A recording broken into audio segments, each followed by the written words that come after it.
Happy holidays, everyone. It's the last video of 2023, so I figured let's get into the season and spend 100 days in a winter wonderland. The only problem is, I'm not alone.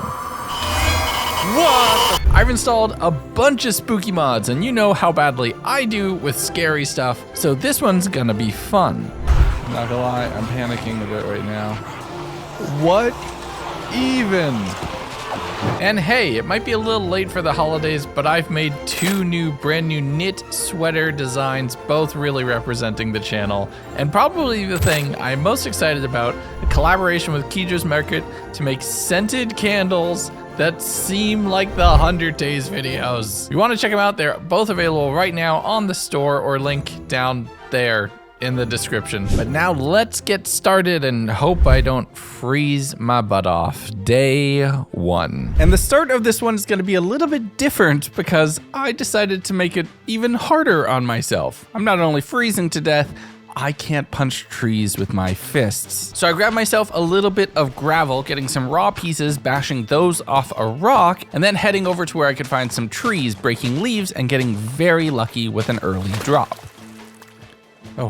Oh, stick, okay.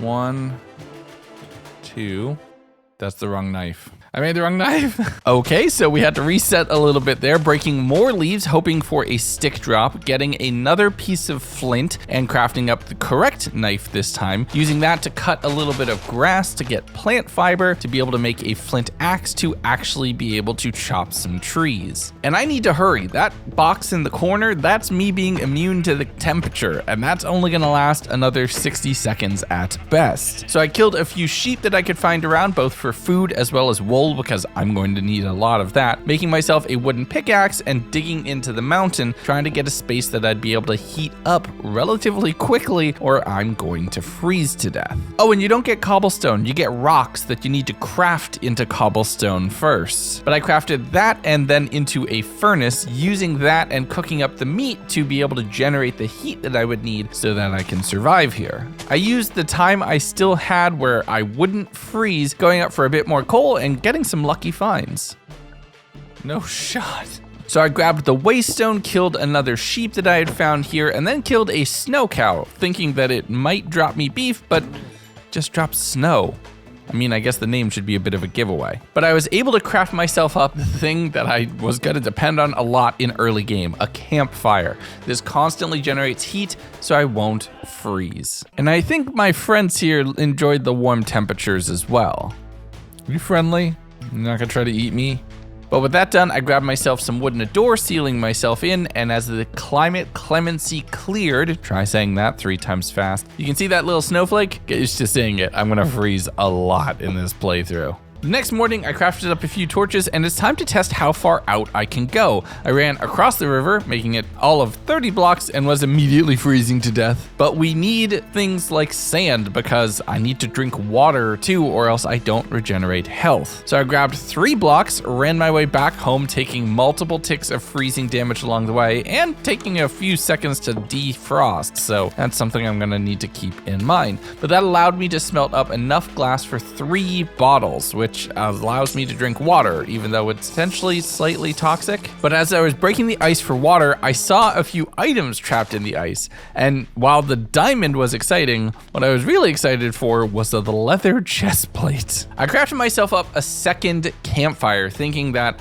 I need more than one place to be able to warm up so I can actually go out and explore. I tried testing one direction and then kind of chickened out and headed back, just going for across the river, digging out a little pit into the side of the hill here, getting the campfire placed down and seeing what it would take to keep warm. And it basically needs a roof and a mostly enclosed space. With that done, I did a little bit of mining downwards and a little bit more exploring outwards, just trying to see what exists around here and what I could potentially use to build a better kit. Because if I only can make it about 50 blocks in one direction, it's gonna be a very long 100 days. But I headed out punching any grass I could find, trying to get both seeds and plant fibers so I could be able to craft up more stuff. But it turns out I wasn't alone here. Hello there.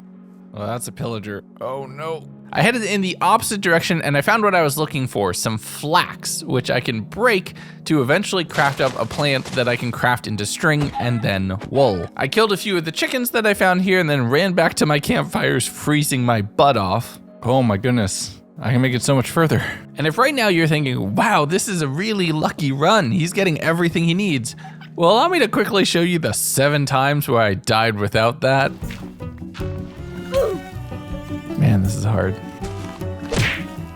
Come on, I'm in the closed space.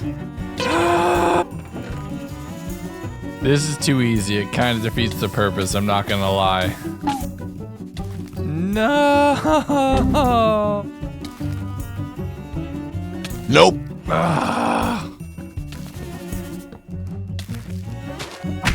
No! And I wanted to take a second to thank this video's sponsor, Red Magic, and their brand new Red Magic 9 Pro. The Red Magic 9 Pro is a phone, but not like other things you would see. It's focused on gaming with a bunch of features that really suit those of you who, you know, have games on your phone. Whether that's a completely borderless and uninterrupted screen because the selfie camera and the fingerprint sensor are hidden underneath, the super high rate of resolution, the RGB everywhere, or the shoulder triggers on the sides that you can map to hit any space in any game to add a whole new level of control. It's powered by a dedicated Snapdragon 8 Generation 3 processor and 16 gigs of the fastest RAM you can put in a phone. And the 11-layer cooling system will keep your phone cool despite all of the gaming that you're doing. And if you're thinking, oh great, this will last like 20 minutes at full power, right? No, it has a 6,500 milliamp battery. And with the game control features, you can optimize for power, performance, or to save the battery when you're out and about and only have a few minutes that you want to game. Everything you have is integrated into the game space on the phone with all of the settings and profiles set up for you, so it makes things super easy. I've been using this a lot to game with my kids or to get some gaming in whenever I don't get to be at my PC. It's really easy to jump into my realm with my daughter, and yes, she uses that much lava. She's gonna be perfect for an Anarchy server at some point in time in the future. But this thing is fast, responsive, and it looks really unique. I love the all glass flat back and just the presentation of it, and the little RGB on it is just wonderful. You can customize it to make it look like just yours, and it's definitely gonna stand out against any other phone. This phone just launched and it's available right now, so if you wanna grab it, use the link that I have down in the pinned comment. Once again, thank you so much to Red Magic for sponsoring this video, and let's get back into the action. But I headed back out onto the frozen river off to the left so I didn't get shot by pillagers, finding a few ruined structures right here that look like there's some version of a witch hut. I had to constantly dodge back into the little alcove I had made with the campfire, heading off a little bit to explore that and running back and forth so I don't die. But I eventually found a whole bunch of sweet berries, which is huge. It's a nice early game food source that will allow me to just quickly spam just enough food to stay healed. But the temperature is really getting to me right now. I saw that over by where there was the pillagers, there's a campfire there too. So I figured it was maybe worth the risk, grabbing a few of the hay bales and warming up by the campfire here, allowing me to expand out the furthest that I've been. And look at the map, that's maybe a grand total of 100 blocks, but right now that is a major accomplishment. And I was just grabbing myself some water to celebrate when I got jumped. What's going on? What's going on? What's going on? Oh, one of those. Oh, that's a problem. Extricating myself from that situation, I ran back to my little hole in the wall that I don't feel confident calling a house just yet, trying to figure out what I could do for food and then working my way up towards better armor. I had a whole bunch of mushrooms, so I dug a small area in the back, finding a big coal vein that I mined out, turning that space into a little dark growing area for some mushrooms. It's gonna be slow, but it might be something. Then I saw a little message in the chat. You feel like something is chasing you, and oh, I am not alone. What does that mean? I'll tell you what that means. That means I'm scared. I don't feel comfortable in this situation. Why did I do this to myself? But I kind of refused to go outside for a little while that morning, staying inside and expanding out the mushroom area, so I was planting both. But eventually I realized I needed to. I made myself another campfire and headed off to where there was a patch of sand nearby. Putting the campfire down underneath the tree, and thankfully that provides enough ambient warmth underneath the leaves that it will stop me from freezing to death. I used being a little bit closer to better explore out those sunken ruin areas, getting a little bit of glowstone from a block here, and that will be useful because I can't go to the nether in this pack. I was also lucky enough to go find some salmon berries, which is an even better fuel source than the sweet berries that I have, and being able to now hopscotch from campfire to campfire is making it that I can venture out and stay out a little bit longer. I actually made my way all the way down to what feels like a fork in the river on this side, seeing some animals that I would have to come back for later, stopping over at the campfire and then returning and exploring those ruins a little bit further and a little bit more inland from the riverbank, finding a chest with some pretty interesting loot inside. The extra water bottles are definitely going to be great, the glowstone is useful, and I'm freezing to death again. Oh god, oh no, I need to run to some fire. If it wasn't clear, these early days in this pack are punishing, and if you don't have some setup, you will likely freeze to death. Believe me, I did it several times. But just as punishing as it can be, every now and then you get lucky. Oh, here we go.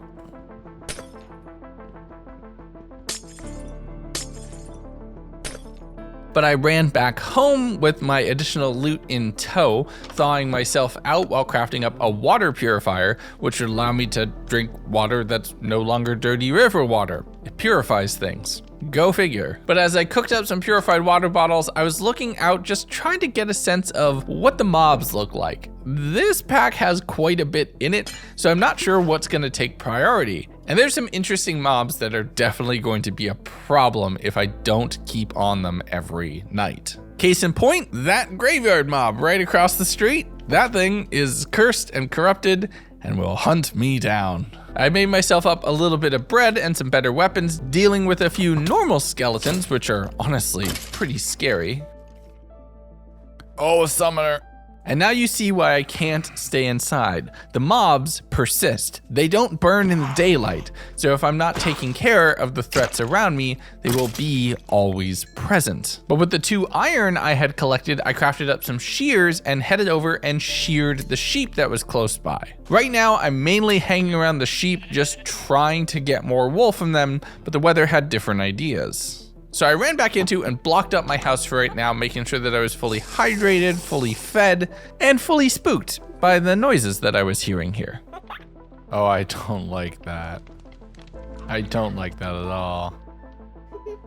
But I used the time of staying mostly indoors to run across the street, the river, to my other base, putting a door on that as well, mining down a little bit more to the point where the campfire was no longer helping me, and then running back home to get a quick nap. The next morning, I ran back across the river again to shear the sheep, getting enough blocks of wool that I was finally able to craft my first pair of real thermal armor. Oh, there we go. That's something. And with some wool pants, I crafted up a boat, threw that down on the river, and it was time to zoom. I'm covering way more ground right now, but it also feels like I'm potentially freezing a little bit faster. Maybe being in the boat makes me considered as in water, which will make me freeze. I'm not sure. But now we had a much further out waypoint with a campfire there. And I was able to fight all of the animals, slaughter all of the animals here for feathers, meat, and other things which I desperately needed. But I'm more mobile, I'm more able and agile. I'm shearing the sheep whenever I see them again, thinking I should really get them a little bit closer to the base, but I don't really have a way to do that just yet. So I'm moving from campfire to campfire, up and down the river, seeing what's really around here and getting an idea from my area instead of this tiny pocket that I had been surviving in so far. It's probably the least I've traveled in any of my 100 days to date, minus maybe the one chunk world where I didn't have the option to travel. So this definitely is a new and interesting experience for me. I was once again freezing to death, heading back into the house, munching munching down on salmon berries and guzzling river water, before heading out a little bit later in the night, thinking maybe I can find some more sweet berries, but what I really needed was a few bones that I could use to craft up some crops. And the next morning, I think I got more than what I had wished for.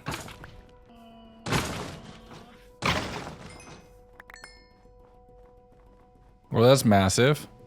See, that's my first few pieces of dark metal. If I want to embrace the spooky and become a little bit more akin to the mobs that we're gonna see in this pack, that's gonna be extremely essential for some of the higher tier upgrades. But I finally had a piece of wheat that I had grown up, so I headed across the river to lure the sheep back over towards my house, getting it a little bit closer so I could shear it more frequently and get myself what I need so I won't freeze. I did end up with 4 pieces of wool, which would allow me to make a pair of wool boots. And now I'm in full wool and leather armor, and I'm finally, at least moderately, protected from the elements. With this, I can sail out and cover far more ground. I was sailing to just check and see what my range was, and it was already maybe double or better what I had previously. I made my way all the way over to a swamp area, which I thought had a ton of wheat in it, and I was super excited, but it was just reeds that broke into nothing. So I boated back over the other way, finding some more flax seeds and a giant mushroom, which I was able to break up to get a few more brown mushrooms, which would allow me to make some stews down the road. I also swung and passed by this interesting dungeon-looking structure, and it was up on the surface, so the spawner wasn't too high of a light level to be able to spawn anything, which was an easy break, grabbing and looting everything out of the chests here,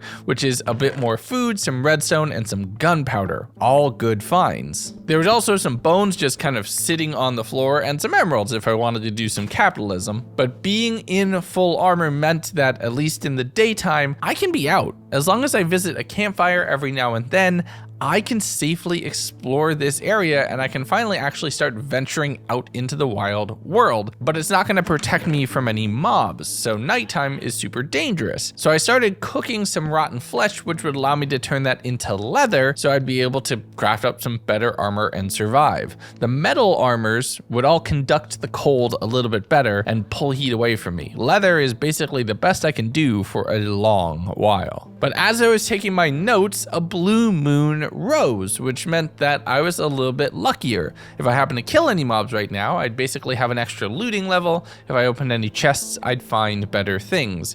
But unfortunately, the cold was going to prevent me from doing either of those, and I had to call it a night early. The following morning, I am zooming my way in ice boating, covering as much ground as possible in whatever little stints and excursions I can go out in. I found some stone brick ruins around here, and like any good Minecrafter, immediately demolished and dug into anything that I found that was interesting. Seeing some potential base locations that looked pretty cool. That mountain would be sick to base into. But as I headed down the river, I found a second waystone, which was huge, working my way back over and finding a whole herd of sheep over the mountain here, which is going to allow me to get a whole lot more wool. But I headed over that and beyond, trying to push my limits, seeing just how far I could go. With the waystone in hand, I felt I could even warp home if necessary, make this a one-way trip. So I just continued pushing, finding a sunken ship here, another waystone, and some massive come-ups. Oh, mama.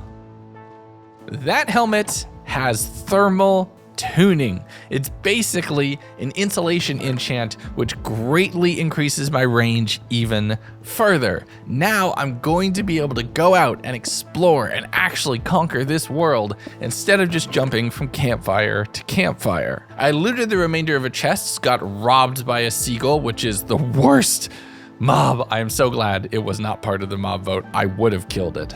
But I made my way to where the buried treasure was, and this was going to be a problem. If I started getting into the water, I'm going to start freezing to death, so I had to very carefully mine my way down, block up the water around me to drain it, and then headed down to where the chest was itself. Unfortunately, it was exposed to water. I was off by 1, so I had to get a little splashy, but it was definitely worth it.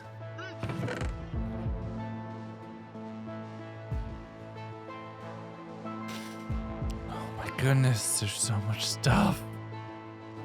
With my pockets very full, I continued a very long walk over the mountains through the woods to my hole in the wall I go. But as I stepped out onto the ice, I was reminded, oh yeah, this is a spooky mod pack. The following morning, there were some very festive zombies and a few skeletons chilling out on the river that I had to deal with and clear, but I needed to increase my storage size as I had collected far too much treasure and didn't really have a place to put it.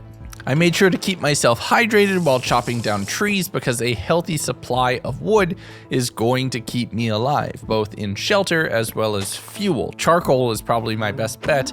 I'm not going to be able to go mining for some time. But basically, sticking on the surface, I saw a fir tree over here, which looks basically like a Christmas tree, and this feels thematically appropriate. So I spent a good portion of the day just chopping that down. And the thermal tuning helmet came in clutch here because it's more than enough time to fully chop this down, and I have more than a stack full of wood, so I'm pretty set on supplies for the near future. Once I decide to actually move out of the hole in the wall base, I'm actually going to have the materials to build a base, a proper structure to survive in, and that's going to be nice. So I was feeling emboldened. I was feeling like I had a really good shot, so I decided to go over and take on that pillager that had blinded me.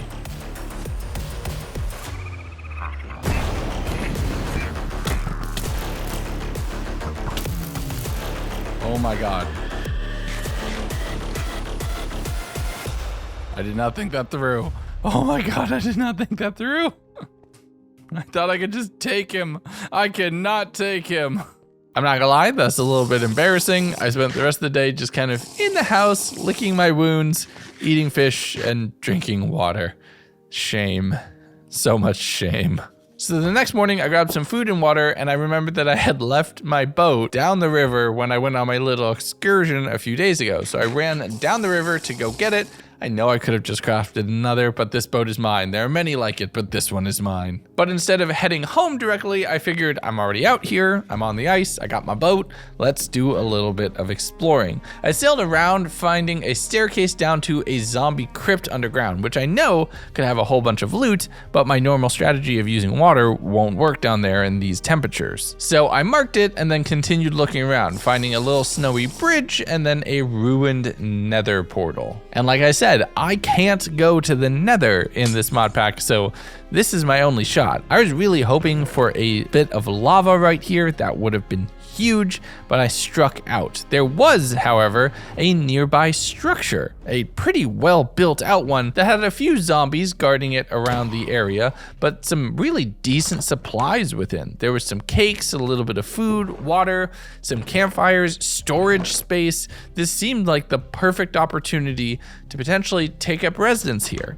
Made me wonder why the house was abandoned, who had put it here in the first place, and why there was so much stuff up in the attic. But those are all questions that I can ask myself later after I had basically moved in. I headed over to check out the tower close by here, finding a few spawners that I had to mine my way around and checking out what everything was in the chests. It was a whole bunch of food and a few weapons, arrows, and ammunition, definitely stuff that would come in useful. I fought my way through all of the levels, breaking spawners whenever I could, but I heard that telltale crack of armor breaking, and it turns out my boots had really disappeared. They only have about 13 durability to them, so I'm not surprised. Even a remotely basic fight is probably enough to ruin them. So I grabbed whatever I could out of the chests right here, fighting a zombie with the door and breaking my sword on their face. But there were more of the eyes in the darkness just staring out and watching at me. So I ran into the nearby house and decided to sleep here.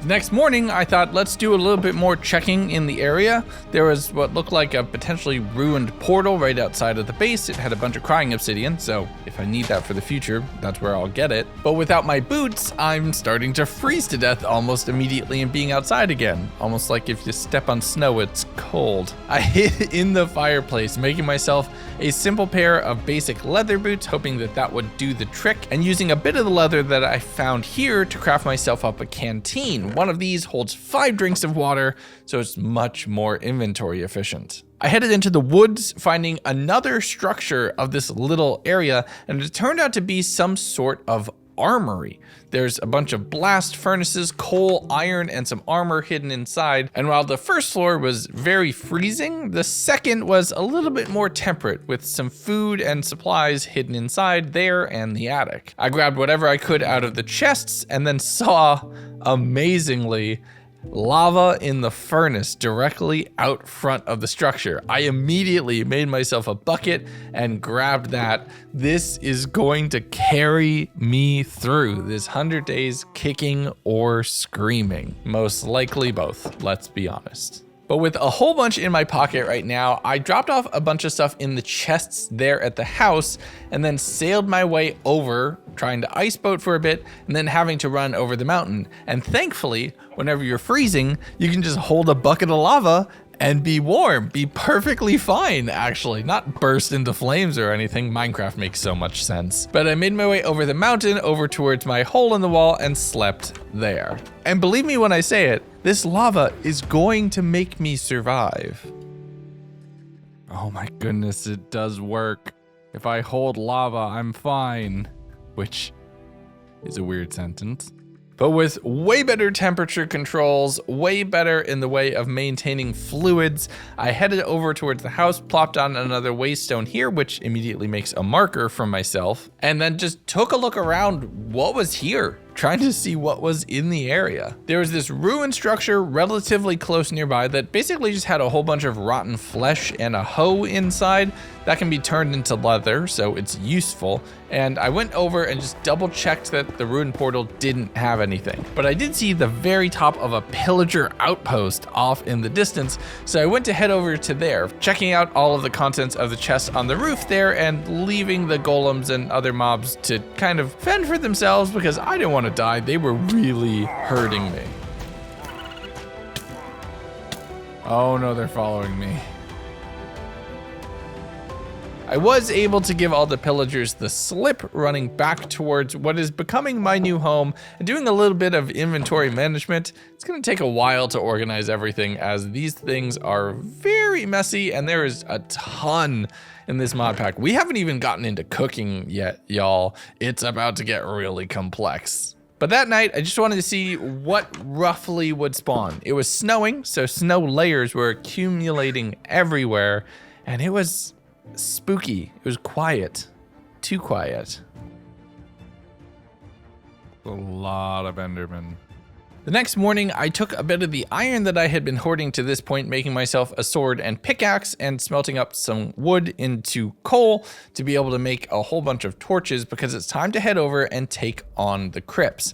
I know they're called bathhouses or something in the actual mod. I just love calling them the crypts because it feels like that. It definitely works. Now there's a whole bunch of zombies here. They're a lot smarter. They're a lot harder to fight, and I need to be very, very careful because I need to also manage temperature on top of everything else. But I was able to clear the zombies in the very first room, breaking the spawner here in the center of the house, and then mining down the pillars for andesite because stone turns into the rocks, and blocking off all of the downward staircases for right now. And the loot was already wonderful, but the vibes weren't exactly great.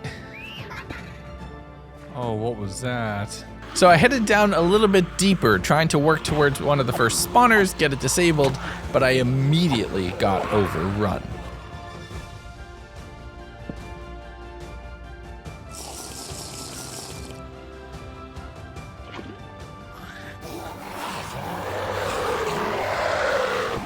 What is that?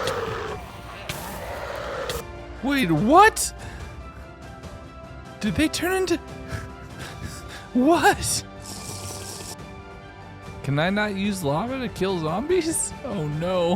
I took a few seconds outside to catch my breath, recover, and think, you know what? Maybe this was not a good idea, but I needed what was down there. I just got forced back down into the fight. I ended up actually noping my way out and blocking that off, heading down an entirely separate staircase, thinking maybe I could find another area that's not connected to the lava zombies that I just made. And lucky for me, I was able to find some isolated tunnels that I was able to slowly work my way through, block off, and break any spawners that I found. There's a bunch of iron armor, some name tags, other loot, some potatoes and food, and that I'm not gonna find anywhere out in the wild right now. But there was a ton of zombies, and if left unchecked, they'll multiply. So I kind of had to push my luck. So I dug my way through towards where the zombies were. A little 1x1 tunnel, so I had to deal with the kids, but I was able to keep all of the adults, specifically the lava ones, away from direct contact and work my way through burning them all down. The magma zombie dropped magma blocks, which is gonna come in very handy as it's gonna allow me to heat up areas with just passive heat generation, and having it in my inventory would allow me to keep myself a bit warmer. But I was able to check out some areas down here which had potions and other ingredients that I would need to get, but I had to come back for that as I was out of both water and food, and I had to run my way back up to the surface, just barely dodging a creeper, jumping in the boat and heading back towards the house. I inadvertently trapped a door zombie in the boat, bashing them down, and then a corpse that turned into a skeleton, heading inside and not thinking about my roommate while going to sleep. The following morning, I'm just piling books up on the table. I'm dealing with my roommate. They forgot to pay rent and maybe they give me a pearl. They didn't. But that grass block will be useful. I boated my way back over towards the zombie crypts, and it's time to go at this again. I'm being a little bit smarter. I'm not making lava zombies by dumping lava on their heads, but I'm just fighting my way through slowly and meticulously, getting from chest to chest and spawner to spawner. And it was going well until it wasn't. Just a few zombies around the corner in a way I wasn't expecting, and I was pincered between two groups, getting bounced back and forth, and with very little armor. I'm at a heart and a half, and I just blocked myself up. They can dig, though, so I need to be careful. I continued blocking my way up, and then just started mining away from them, hoping that I could outpace them. And I was able to, with a little bit of luck, kind of run circles around them, making my way to another tunnel that was not as zombie infested, up another set of stairs that was thankfully open still, and then up to the surface. And that was a very close call.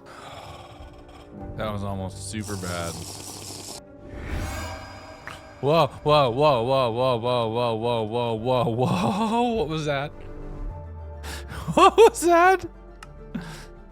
Oh, no. Oh, I don't like it. Ah, no. No. And as if that wasn't spooky enough, as I made my way back home, a blood moon started to rise. Now, as much as I would love to not deal with this, stay inside the house, that is a loser's proposition. If enough mobs accumulate around me, they're gonna be able to dig in towards me. They're gonna be able to climb on top of each other to come find me. So instead, I headed out, grabbing some dark metal pieces from the mobs that I was fighting, and just feeling a little overwhelmed. Thankfully, we're not at that point yet, and a nightmare stalker would basically kill me in one hit. So I was able to kill it through the door very carefully because that is the only way to survive right now. I cleared a few more mobs, seeing another set of glowing eyes, which freaked me out at first, and then realized it was trapped in a boat. So I was able to bop that one down without too much trouble, but more mobs kept running in. There's these giant corrupted corpses, these monsters that would climb up out of the ground, void creepers that multiply when you hit them for the first time. But the children were probably the scariest thing. I utilized my tactical boating wherever possible, fighting a few more copies of the Born in Chaos mob, accidentally getting cursed by one of them, which was another jump scare waiting to happen. But I have to be very careful here, using a lava bucket whenever I can to warm myself back up while fighting throughout the whole night. And I did have to fight through the whole night, all the way into the morning, where I thought maybe I can cure myself. I made myself a bucket, had to fight for one of the juggernaut mobs, killing them for some more supplies, and then went to go milk one of the snow cows, and it turns out they give powdered snow, so that freezes you almost instantly upon holding it. So I wasn't able to deal with the curse. The jump scare happened, and thankfully I knew what was gonna happen here, having remembered Horror Island. So I was able to fight off all of the ghosts, getting a few spirits, and seeing a very lively guest right outside of my home. They had cantaloupe, which is huge for me. That is a really powerful food source, well, drink source, well, kind of both source, and it's gonna be very hard to grow it in this climate, so I bought their entire stock, everything I could afford. That is extremely useful. That is going to make survivability a lot more manageable. And I figured let's take a look at what exactly I have in the way of supplies to be able to work up to some better armor so I could actually survive a fight or two. And speaking of survival, the best way to do that was to consolidate resources. So I headed over towards the tower to pick up all the seeds and food and different crops that were over here. This tower was stocked for a siege from the looks of it, so there's quite a bit of food, and I'm just gonna need to make an environment where I'd be able to actually grow it. I grabbed a few of the bricks from the upper level here, which I would be able to use to turn into a cooking surface. Heading over to the armory building and consolidating all of the supplies out of that as well, filling my pockets and heading back, trying to organize food from blocks, from treasure, and just have some semblance of organization in this base. The next morning, I iceboated my way over towards the crypts, heading back down to collect a little bit more loot and trying to get to that potion room I had seen. Thankfully, not as many zombies had spawned this time around, and I was able to get in there grabbing a whole bunch of soul sand, a brewing stand, but unfortunately no nether wart in the chests. And that's going to be a problem because I can't go to the nether. But as I mined all that up and started heading towards other chests, oh, the loot was good today. Oh, yes. That's massive. Oh. And with Herobrine jump scaring me whenever he felt like it, I also had to worry about the zombies that were underneath me because they were starting to dig up.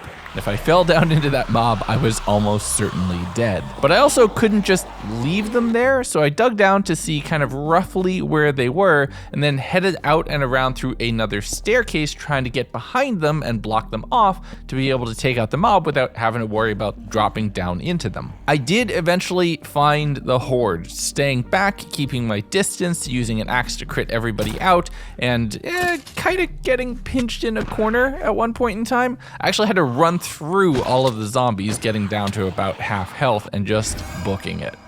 Oh, I saw you. I saw you again. But it was getting late, I was getting cold, and I really needed to get home. Did they steal my stairs? But I couldn't sleep. I mean, I wonder why, and I had to head outside and fight that nightmare stalker that was just outside my base, and thankfully I was able to take it out without too much trouble. The next day, I'm just doing a little bit of work around the house. It's starting to snow a lot more, which means that we have quite a bit to deal with. And the ice here, the holes in the lake, are gonna be a problem with my ice boating if I just continue to let them be. So I broke all of the grass so that that would start to freeze over, putting water in and through this area, freezing to death while doing it, but fixing all the water knowing that it would freeze over and I'd have a safe runway again. But I cleaned out more of the different areas around here and just cleared the shrubbery so that I didn't have to worry about as much. Actually, just a little behind the scenes, I broke my mod pack right here for a little bit, which is why you're seeing things like floating grass. I tried a different optimization mod, which turned off one of my mods, which from here till the rest of the 100 days, I had so many crashes.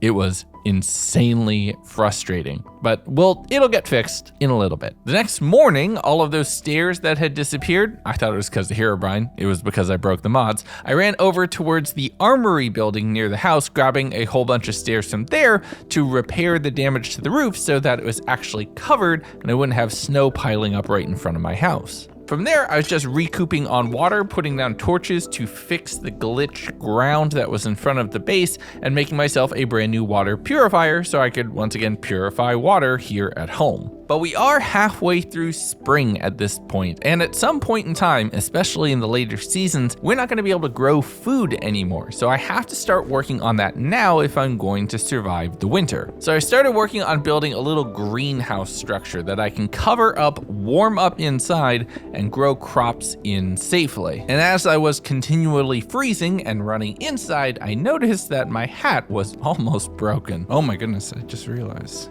That would have been devastating. I'm pretty sure thermal tuning is the only reason why I am still alive, but I'm also thinking we probably need to represent appropriately making a blue beanie, just like my friend. With that productive day behind me, the following day, I'm continuing to work on the greenhouse area. I set up all of the logs, used fir planks for all of the walls, considering, that feels a little bit more festive, and then thought, why don't I go with snow for the roof? You can actually craft snow into snow bricks, which are better for insulation, and they're insanely cheap. There are literally infinite resources as far as the eye can see. So I set up a very simple pitched roof made out of the snow blocks on top of this little greenhouse. I basically have to offhand the lava though, to not constantly be freezing to death, which is extremely dangerous while building, because right click, if you're not careful or if you run out of blocks, puts the lava down at your feet. And believe me, I did that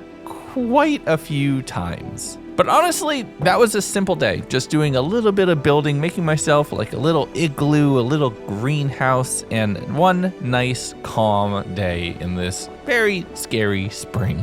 Well, maybe we do another day, because day 20, I'm heading out collecting sand for glass so that I can set up windows for the greenhouse and fully contain it, so that way it will keep all the warmth possible in. I'm heading around to all the different beaches that I could find, and I remembered, I had a whole bunch of sand. So I warped over to the hole in the wall that I had left previously. First, grabbing a whole bunch of wood. I needed a bunch more spruce to continue the trimming around the structure to make sure that it all really kind of fit together. And then heading out looking for sand. I knew I had left some somewhere. I actually ended up over at that witch hut that I had abandoned some 20 odd days ago, finding the resident trapped inside and making sure to do a little survey with my axe, axing them some questions. But with the additional spruce on hand, I was able to finish the building and set myself on fire, just like I told you I did several times. And that was another relatively straightforward day. The following day, I'm just trying to wrap that up, putting in really nice decorative versions of all of the window panes, getting them all into place, putting down some water and waterlogging some stairs so it would be impossible for that to freeze, tilling the ground and starting to plant a whole bunch of seeds so that I can get everything going. I also put down some magma blocks here. I'm pretty sure, based off of what I read with the mod, that will help with the growing, and we're gonna put some campfires on there as well to make sure everything stays warm inside of the building. And I had a guest come by to comment on my work. Go away. Go away. No. Get that out of here. But I did a quick test to make sure that building would retain heat. Thankfully it does, and then dropped the last campfire up on the upper floor of my house to make sure I would no longer be freezing when I slept.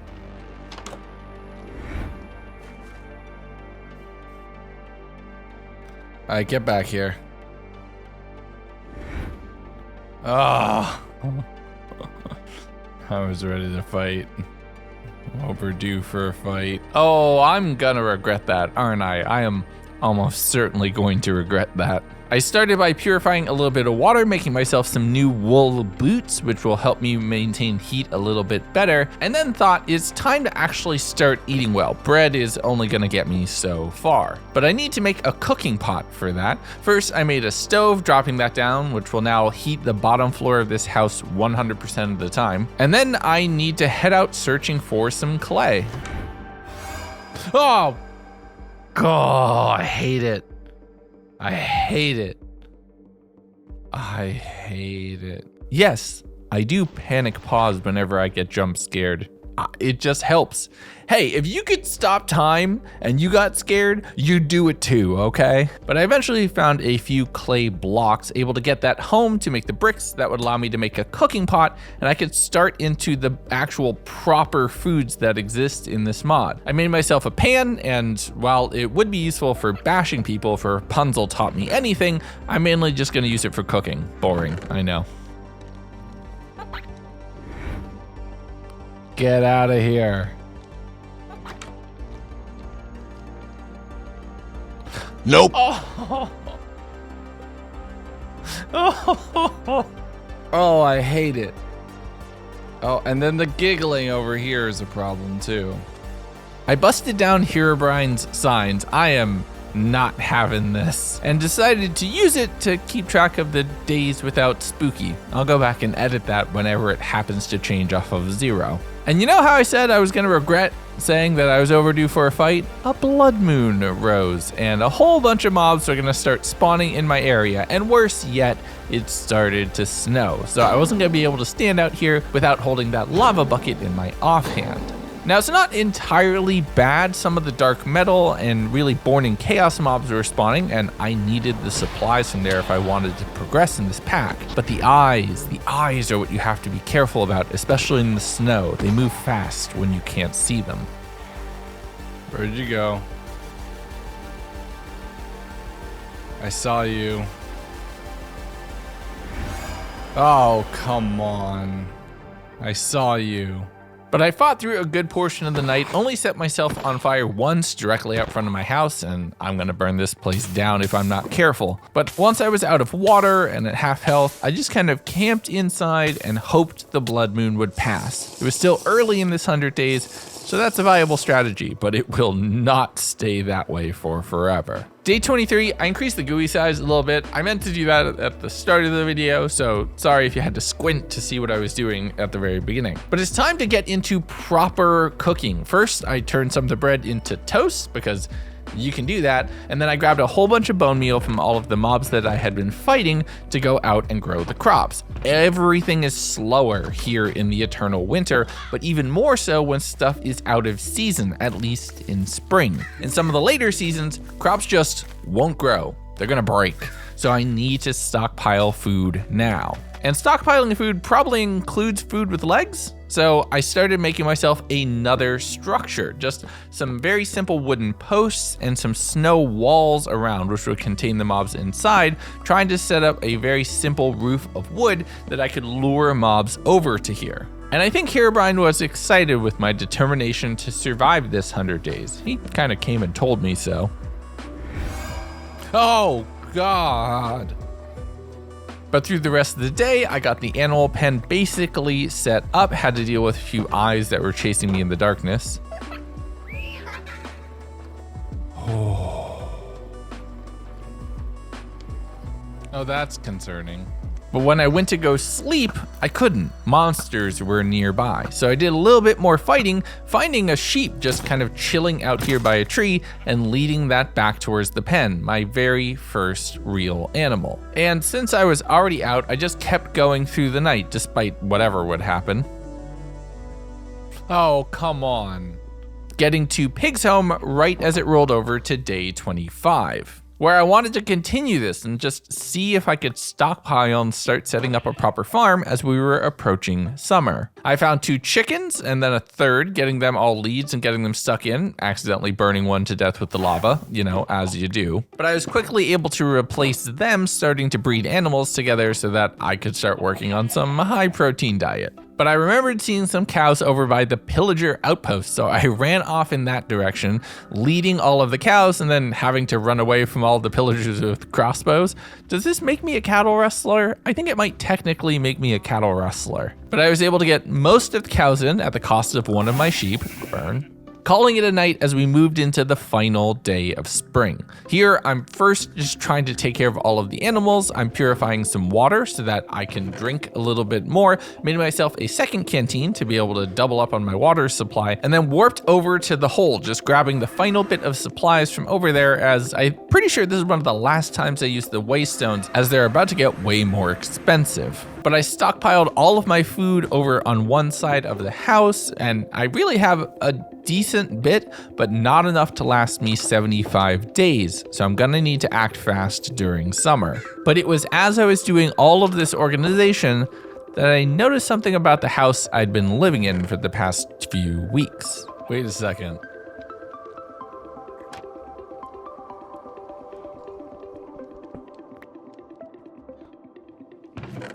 Wait a second.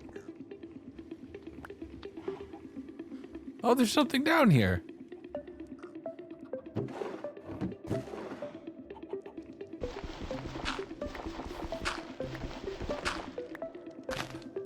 Oh, there's something down here. Oh, that was almost really bad. And there's beehives. I wonder.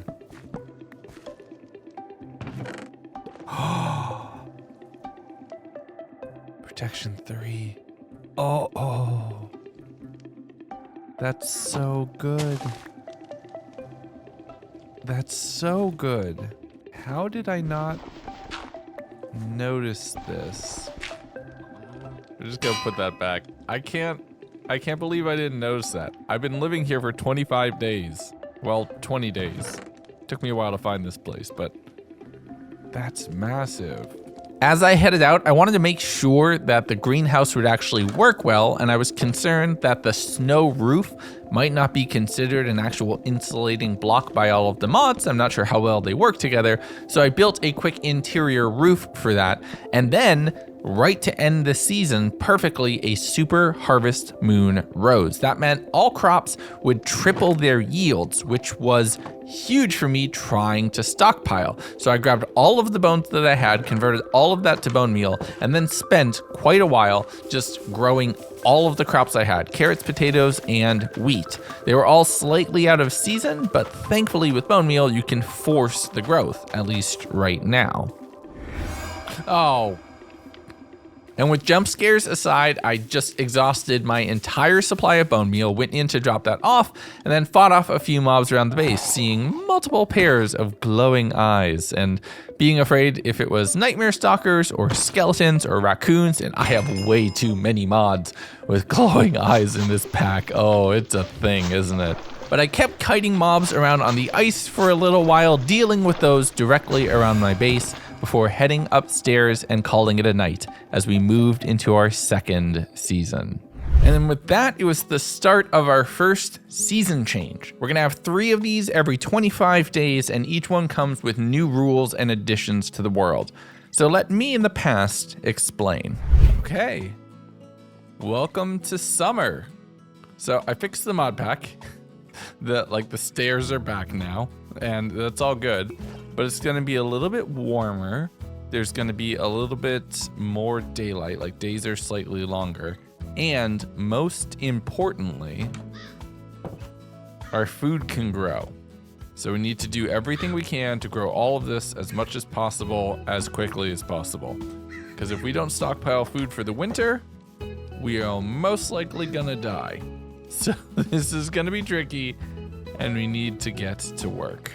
So we have a lot to do, but I figured the first thing I need to do is defend myself a little bit better, and I crafted up a staff of infinite arrows.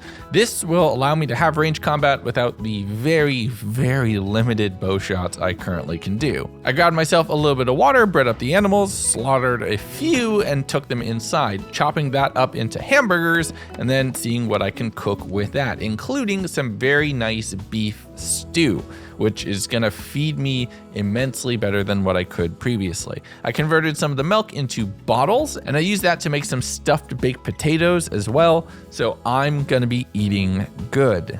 And with that in my pocket, let's actually go out and exploring. It's a little bit warmer, so I don't need to worry about holding my lava bucket all the time, especially not out in the daytime. I made my way over to a nice little bricked ruined building that I found, seeing some treasure in a few of the spots, but the bookcases were nice. That was the main thing I wanted to grab. But this is part of what I'm looking for. These are these small little wild melons, which you can go out and grab, and they are an excellent food and drink source down the road. So I'm gonna make sure to grab all of those, and they happen to be by a grave, which is just kind of sitting here. I mean, I had to open it. You know I had to open it. Nearby that grave was a signpost, which was pointing off to a nearby village, and a spooky looking pumpkin, which I pushed the big red button and broke it. Oh. No. Oh, no. So this is Pumpkin Jack, and it's one of the bosses of Born in Chaos, and I didn't know that. Okay, I never dealt with that back on the Shipwreck Island. So I have to be very careful here because damage is pretty good, and as the sun is starting to go down, I'm starting to freeze. So I had to deal with the floating pumpkins that would just slowly drift towards me, as well as the horsemen themselves. And when you do enough damage to knock them off their horse, yeah, it turns into 2 bosses instead of 1. So I'm just trying to out-heal the incoming damage at this point. Between the horse, the lightning, and the explosions, I used all of my food. I accidentally even put my lava down, which was causing me to start freezing to death, having to run around and bucket that back up, and thank goodness I made a staff of infinite arrows before this fight because there's no way I can take it on in melee. I ended up setting myself on fire just to avoid freezing, using a gold apple to regenerate that health back, considering I couldn't because I was almost out of water as well. Eventually, I did enough damage to the boss that I knocked their head off, and they kept coming at me. It's literally the Headless Horseman's origin story that you have to deal with right now. So I was able to kill the body through critting it out enough, and then eventually, with great effort, take out the head. That dropped a soul saber, a fell lamp, and a staff of pumpkins. 3 amazing artifacts, which are gonna be so useful. I cleaned up all of the little straggler mobs that had gathered around throughout all this fight and plopped down the sleeping bag to just take a nap here in the woods. The following day, I took stock of my spoils. Oh my goodness, this is so powerful. That is genuinely so powerful. Okay, we need to get home. So I ran back home, accidentally stuck my flask down in the ice, and then checked out what the pumpkin staff would do. It's basically portable bombs. I found a few pieces of mutton sitting on the ground, which told me that a wolf was somewhere nearby, most likely. But I headed into the house, set myself on fire again, because of course I did, and dropped off the fail lamp and a few other supplies in the structure proper. I purified my water up, grabbed myself some leads, and headed back to grab 2 more sheep that I had seen camping out behind my house. The white on white with the snow makes them so hard to find, so I'm grabbing them as soon as I can. Getting them into the pen took a decent bit of effort, and there were a few escapees that I needed to eliminate. Getting those sheep inside the pen was a bit of a hassle, and without any guarantee that I'd be able to find more passively spawning mobs anywhere close by, I actually spent the time and effort to secure and move everybody back into the pen. It's like that 3 river crossing problem, as just everybody would keep escaping as soon as I brought new mobs in. Oh no, I don't have time for you right now. But finally, with great effort, I was done. Look, I'm not gonna talk about how moving animals cost me an entire Minecraft day. You try it, okay? It's not easy. But I headed back over the following morning in the direction that I just fought Pumpkinhead, thinking I'll continue along and head over to the village that I was pointed towards to see what was available over there. I saw the watchtower first, going and grabbing a little bit of food and supplies out of the chest inside, checking inside the cobblestone pile under it, because of course you check underneath the pile underneath the tower. That didn't have much, so I headed over to the village, and I love these Better Village mods, which just make this feel a lot more alive, like a true and proper city. And there's a lot of structures here, and most importantly, some replacement iron, which I can pop on to fix my broken armor set. I registered and renamed the Waystone just so that would be a little bit easier to identify, and then checked in with all of the villagers. And funny enough, all of the villager names that you see on screen are supporters of the channel, either YouTube members, patrons, or Twitch subs. If you want to join their ranks, I auto-update that list for every 100 days that I do, so everybody gets to be featured here. But I grabbed the enchanted book out of the back of one of the tents. It was only protection 1, but it's still protection 1. Grabbing a whole bunch of the wool here, which I could turn into additional armor, and checking out a nether portal that had bisected a house. And I don't know about you, but this upper level just screamed secret door to me, and thankfully I was right. I might not have opened it in the way that they expected, but I definitely opened it. There's a bunch of ingots all on the walls and some diamonds and emeralds as well, but honestly, I was excited about the pistons themselves because I don't know of a way to get slime blocks at all in this mod pack. The following day, with my pockets full of spoils from the village itself, I ran all the way back over towards home, seeing a few mobs along the way that I wanted to collect, but I had some other things I needed to get first. I crafted up a few barrels and just other things because my food supply was starting to outpace that single storage container, which is definitely a good sign for long-term survival. I planted all of the sweet berries that I had so that I could be growing those up throughout the seasons, and then spent some time with the animals to make sure that I had more animals. I then did a little bit of organizing up on the upper level, moving things around, getting that desk stuck into the alcove so that I could set up a very basic enchanting setup inside this space. There's already a few bookcases here, and it was just the right size. But I ran out of time that night, heading into the following day. You're just stuck in the window here for like ever. You're just chilling. You're my neighbor. You're my friend. I need a name for my bee friend right here. Please leave a name down in the comments. Because they're just... Windows XB right there is just chilling. That's not a good name. I need a better name. Give me a better name. But I took some time getting some leather to once again repair my helmet before that broke, because I will die. And then I found a Protection 3 book from the pile and put that on the helmet as well. I also crafted up some new wool boots, as you do, and these just don't take the beating that this mod pack entails. But I took out the fell lamp and jumped on a very demonic horse to go riding out and exploring the area. Now being able to move much faster, not needing to worry about my own hunger and thirst while on the move, my range is greatly extended. I headed down to what is the edge of the world at this point, or at least the known world, finding another cottage over here with some less than friendly owners.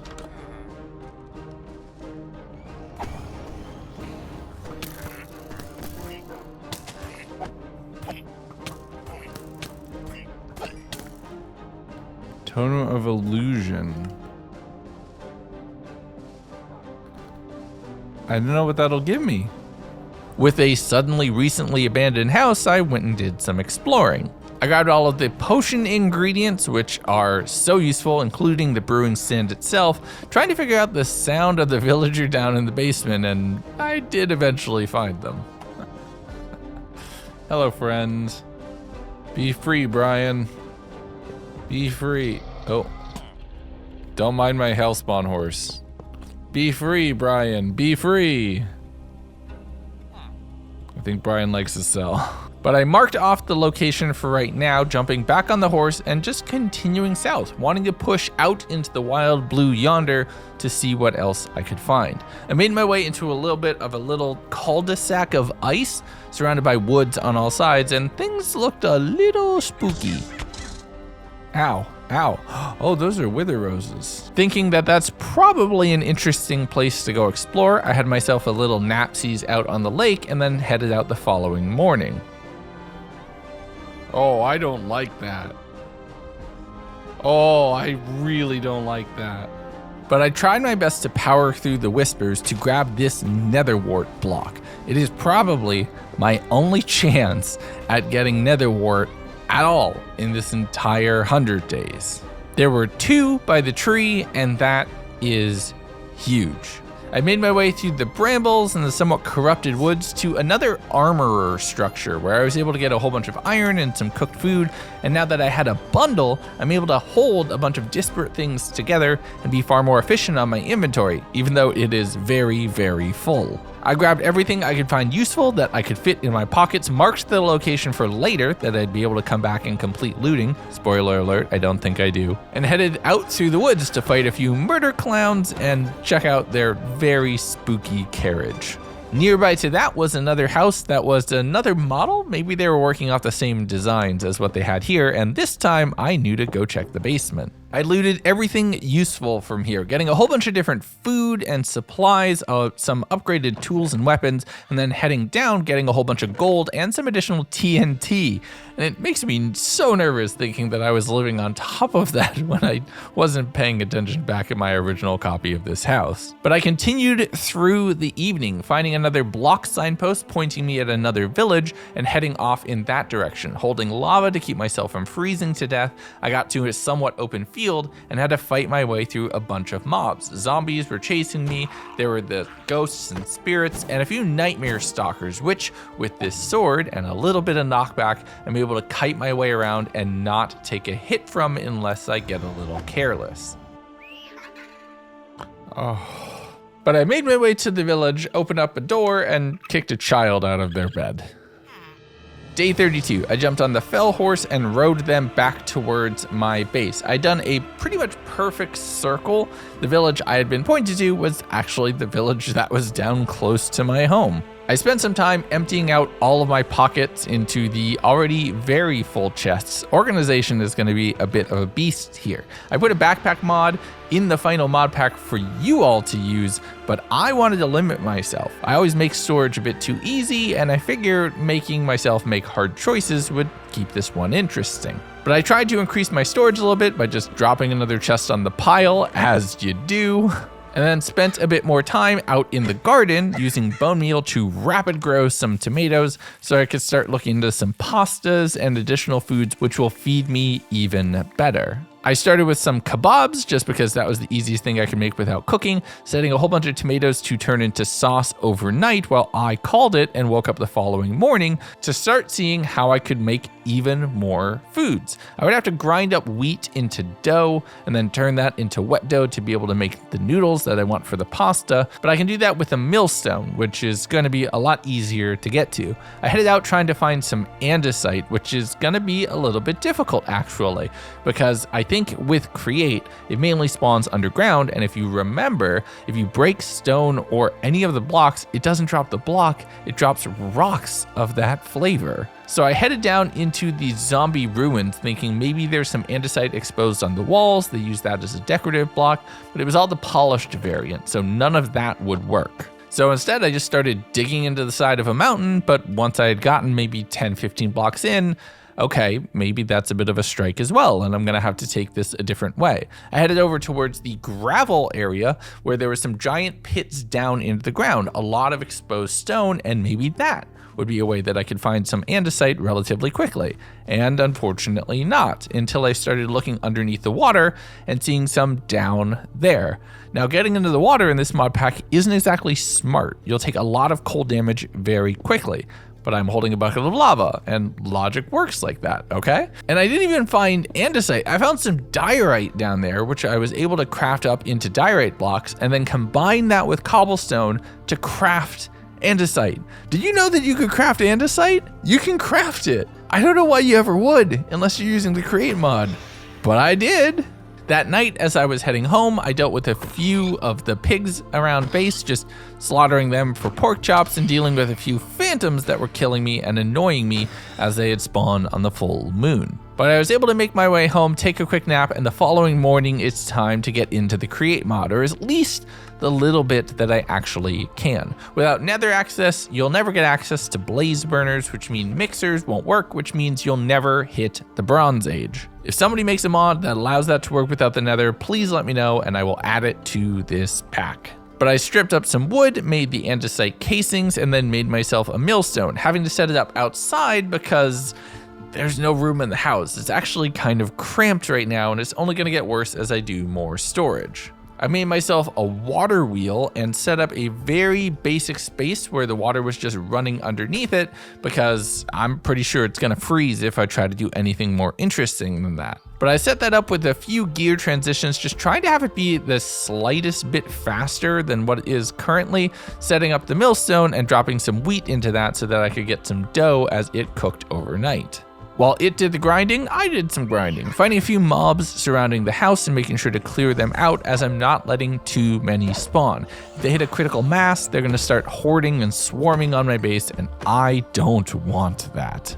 On the morning of day 35, as I was just continuing to slay mobs around the house, I found a few blocks of salt. I didn't even realize that this would be here, and it was part of another separate food mod that I added, and the two actually work together, which is awesome, and you're gonna see some really cool foods that you can make for yourself with this. But I headed home, repaired and replaced my wool boots, and spent some time converting all of that ground flour into wet dough, which I then took inside and chopped into noodles, which I could then combine with the tomato sauce and some raw meats that I was able to collect either from mobs in the wild or from the ones here in the pen by the house to bake either spaghetti and meatballs or spaghetti and bacon bits, which is gonna be great.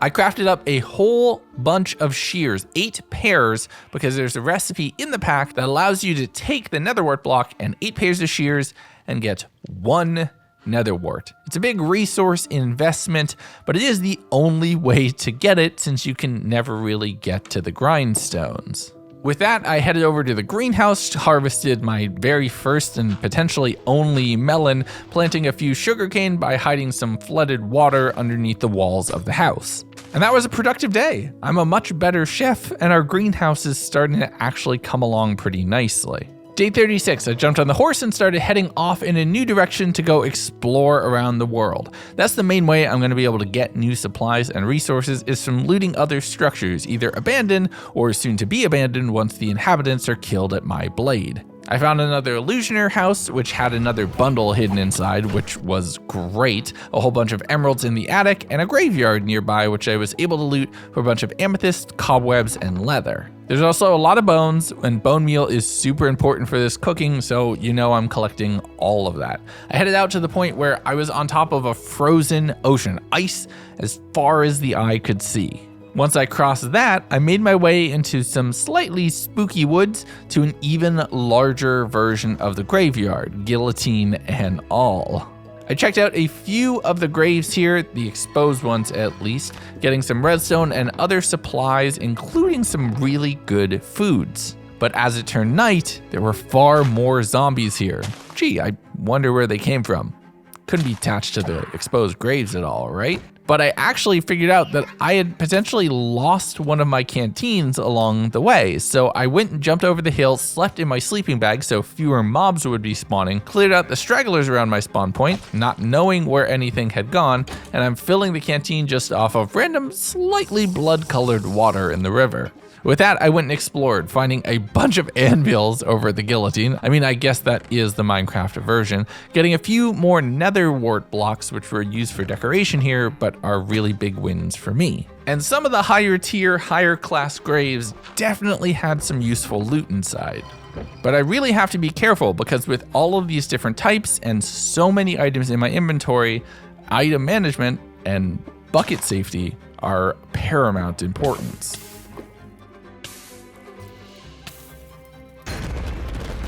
Whoa, whoa, whoa, whoa, whoa, whoa, whoa. Oh. Wait.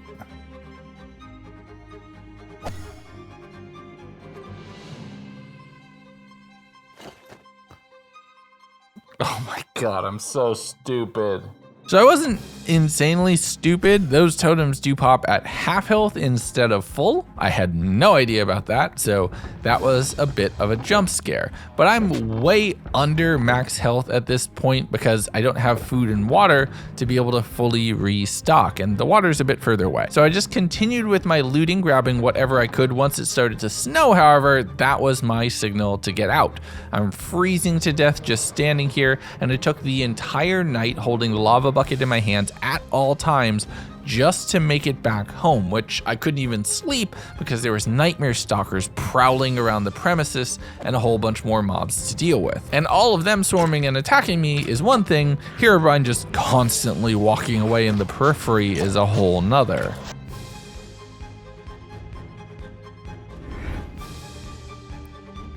Come on. But eventually, I was able to clear out all of the mobs and make my way inside to get some rest. The following morning, I ended up purifying a bit more water, realizing where I had left that canteen. Oh. That's where it was.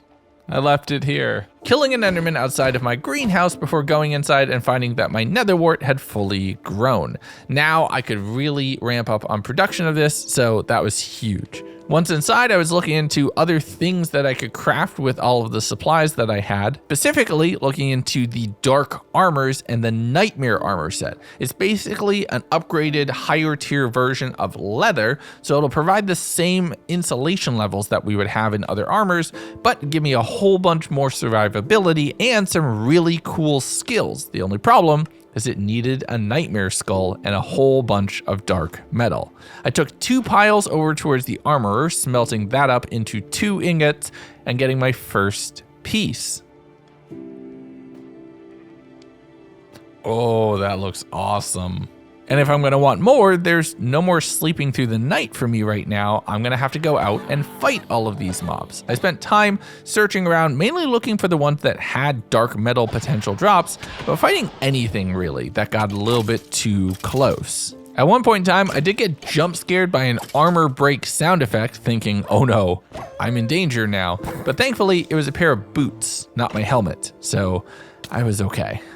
The following day, I warped back, made myself up a diamond pickaxe finally, and then headed over towards the ruined nether portal. And it's time for everybody's favorite joke.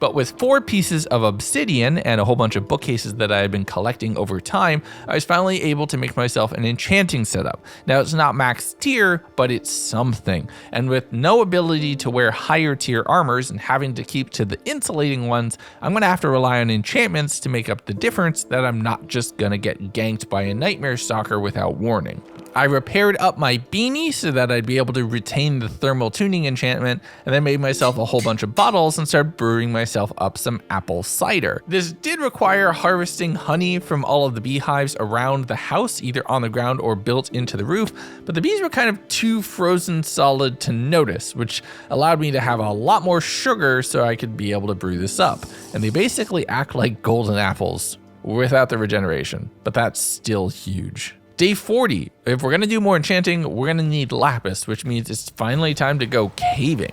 I've been sticking to the surface because I know a lot of mobs will spawn down here in the dark that are extremely dangerous to me, especially in a weakened state. So I have to play this one very carefully. I went around mining up a few pieces of lapis and getting what I thought was a diamond block, but it spawned this cool little glowy guy. Just look at him, he's so cute. But I made my way down into the deep slate layers because not only lapis was going to be useful, but some diamond would be great too, just so I could be able to craft up a few better pieces of gear. I did get visited by a goblin trader, and oh my goodness, if I had some books, this would be so nice. But I'm mining up lapis, fighting any of the mobs that approach. The miner zombies are nice because they do drop metals when you kill them, so that comes in handy. But as soon as I started getting a little bit comfortable with the zombies, the centipedes started attacking.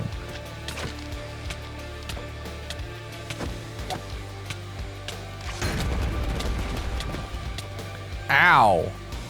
Half a heart. I was at half a heart. I hate the poison effect. It is so scary. But I grabbed a bit more lapis, heading over towards that little skulk dungeon, breaking the spawner so that no mobs would spawn, and then very carefully breaking the shrieker so that no warden would spawn. Can you imagine me fighting a warden right now? I looted through all of the chests, getting some okay supplies here, fighting off a few other skeletons, and then seeing a structure off in the distance made of deep slate tiles. It's not something I'm going to be able to fight right now, but it is something we're going to want to explore later. Oh, come on. Oh, I need food. Ow. Not good, not good, not good, not good, not good, not good.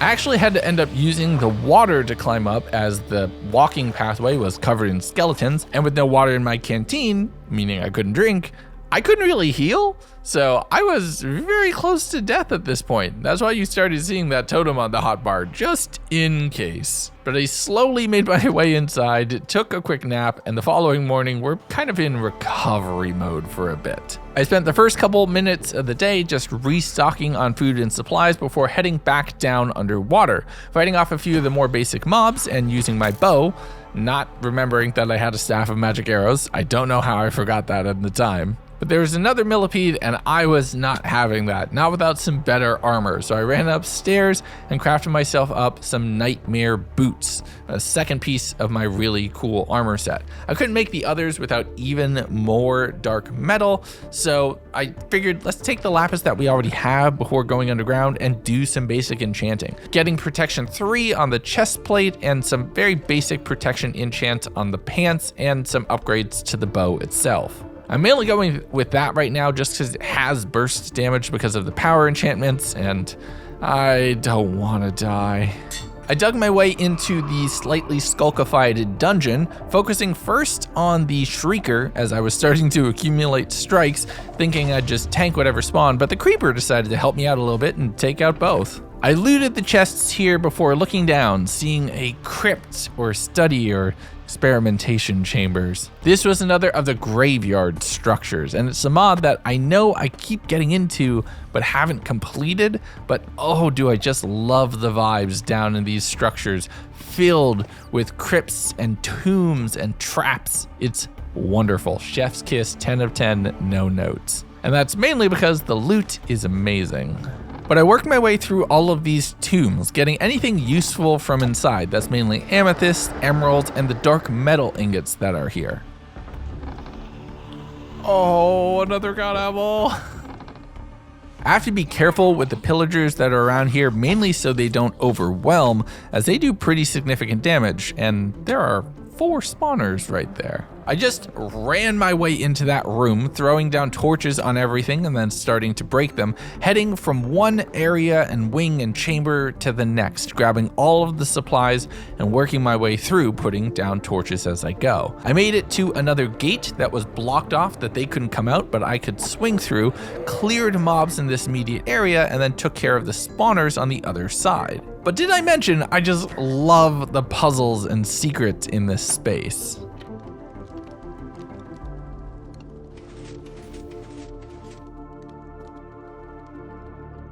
So don't be the fool, customers, full choose wrong, and everything will be gone.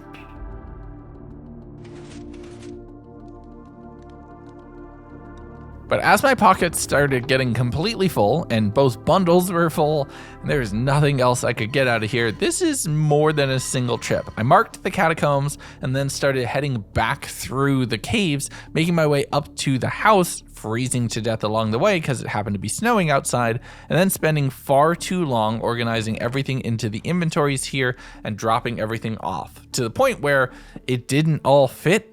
So I went out, grabbed a few logs, came home and made some chests, and then reorganized the entire house. I broke all of the chests so I could turn them sideways, doubling up on inventory space, which required me digging into the roof. It required me reorganizing everything. It was a mess. I took the whole night and I just stress manic cleaned the entire house. I was finally organized until I have so much loot that it won't even fit into these chests, which is inevitable, but I'm gonna just say that we're done for now, okay? Okay. But the following day, I was just finishing that up. I spent a little bit more time organizing all of the food, heading over to the greenhouse and taking care of the crops. First the netherwort and then growing a whole bunch of cabbage because I wanted to make myself some cheeseburgers, which would allow me to have some really cool properties associated with the food that I'm eating, on top of it just feeding me. I spent most of the day just kind of re-upping on my food supplies and cooking and organizing everything until the nightmare stalkers started to attack in the evening.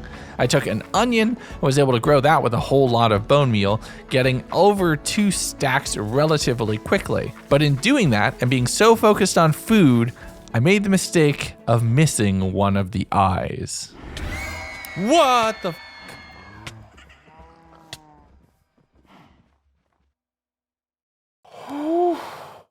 You know, I'm gonna be honest, I don't normally need to censor or edit around myself in videos. I think this might be the first time that genuinely scared me.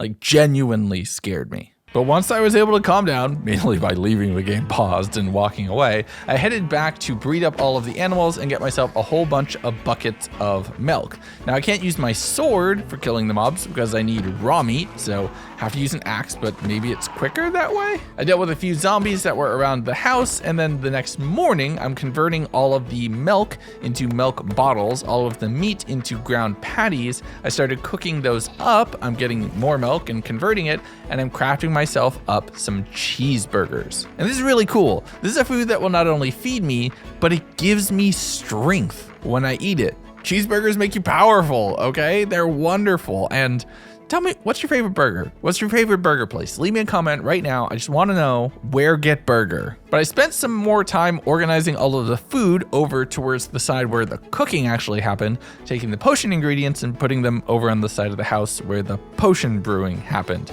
Things are finally a little bit more logistically making sense. But I headed over getting even more wood, chopping down an entire Christmas tree because I'm gonna need more chests. It is inevitable. The following day, I repaired my beanie again, and it is starting to get expensive, but it is so important. Jumping on the fell horse and then heading over towards the village. I grabbed some netherrack from around there, which I could use to be able to start some fires in a very controlled way, and then saw this kind of dark well off in the distance. It was guarded by these bugs which dropped firelight powder. There's a whole bunch of lava in here. This is huge. Turns out though, there's also a chest where inside there was some firelight power, magma cream, and netherwort. I genuinely didn't know this was here. That's why I added the recipe for the netherwort blocks. So this is possible without it, or maybe? There's also some dark metal ores down in the bottom underneath the lava, so that's some free upgrades right there. I looked around on the minimap a little bit, seeing another one of them just a ways off, and when I looked in the chest there, it was huge. Oh, blaze powder. Oh, that's huge.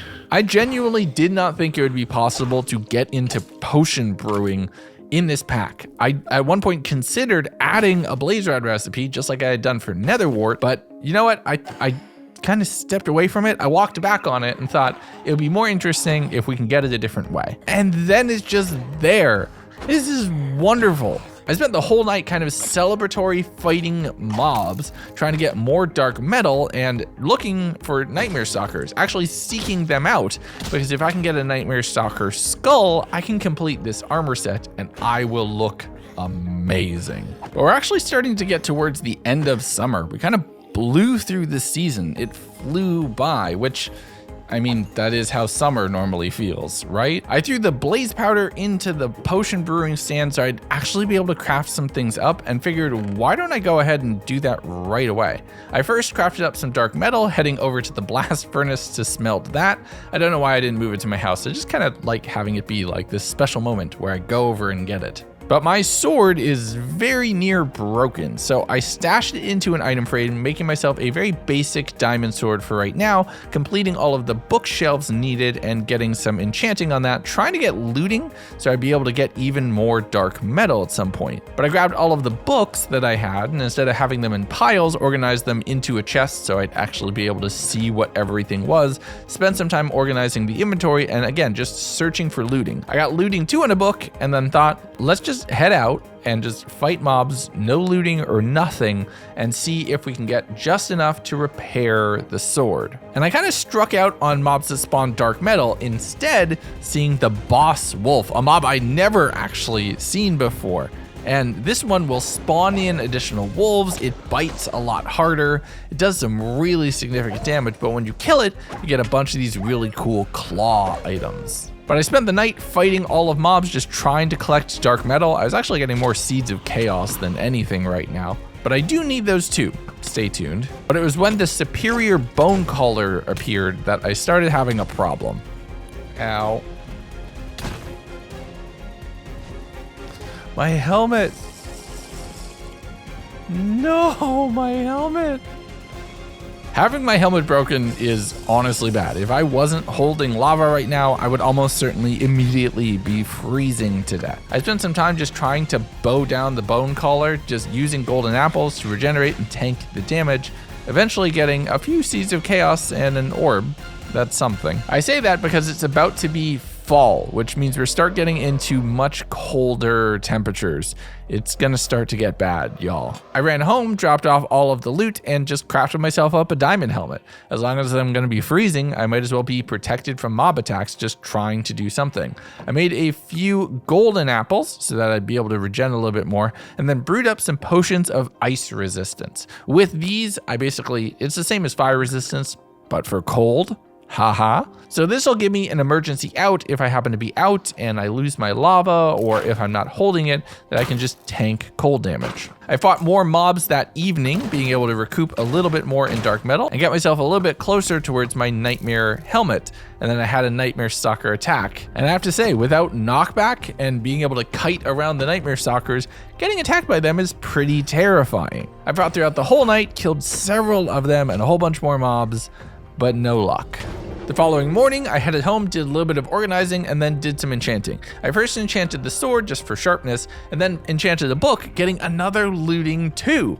So I'm able to put looting 2 on the sword itself, and then another looting 2 book on the soul saber, meaning no matter what, I'm going to be getting enhanced drops at this point. I was able to craft up another pile of dark metal and another bone handle, which let me craft another soul saber, which meant I could repair my original one. I enchanted that, getting unbreaking, then I was able to combine them to get a repaired one. I headed over to the armorer to blast up another dark metal ingot, heading back to home, and then crafting myself up a pair of nightmare pants. And I'm now 3/4 of the way done to this really cool armor set that I want, and we're just about ready to enter the season where I'm gonna really need it. After that, I took some inventory and stock on the crops that I had. What would grow in autumn versus what is gonna start wilting now in summer. I spent some time and a lot of the bone meal that I had, mainly trying to collect more tomatoes, as they would be one of the primary crops that would no longer grow.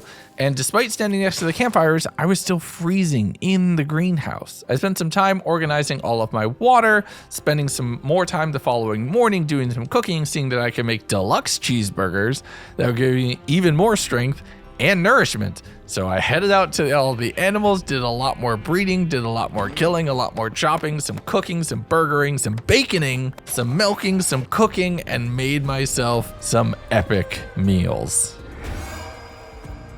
Oh, come on, you're inside.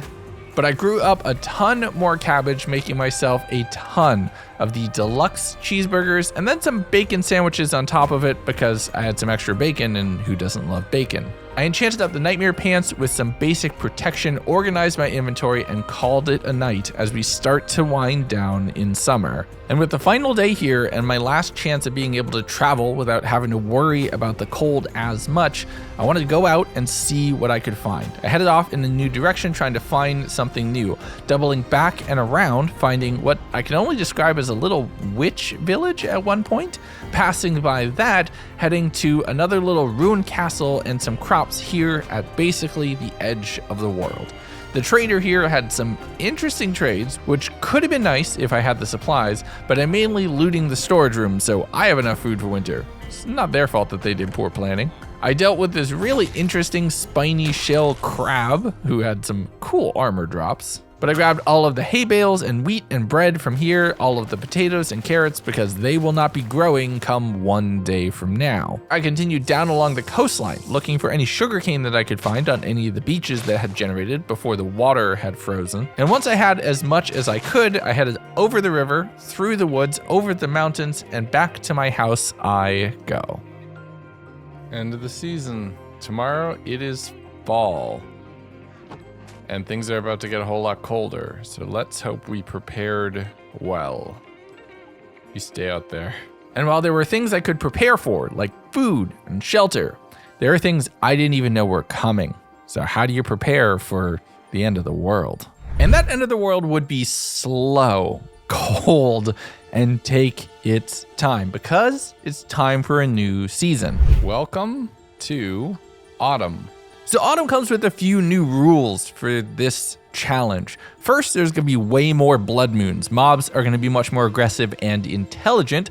The zombie awareness mod was kicked on in the background. But also, instead of growing slowly out of season, crops, well, I'll show you in a little bit. The first thing I noticed was there was now catfish in the pond directly outside of my house. So I spent a little time fishing, and by fishing I mean shooting arrows down into the lake, and the splashes, while really cool, were kind of surprising. I forgot they were in here. I did a little bit of organizing of my food, seeing what would grow in which season. Things like potatoes and carrots and wheat were no longer available. I could make a lot of cabbage, like a whole lot of cabbage if I wanted to. But I gathered up the sugarcane, as that would no longer grow, and went into the greenhouse. So I grabbed a whole bunch of seeds and went back to plant it, even some of the stuff that was out of season, and I found out, and this is what I mentioned, instead of growing slow, it breaks. Okay, so that changes up the dynamic a little bit now. It's no longer a matter of using a whole lot of bone meal. I can't even use that. It will break. So if something isn't set to grow in autumn specifically, I can't get any more of it at my house.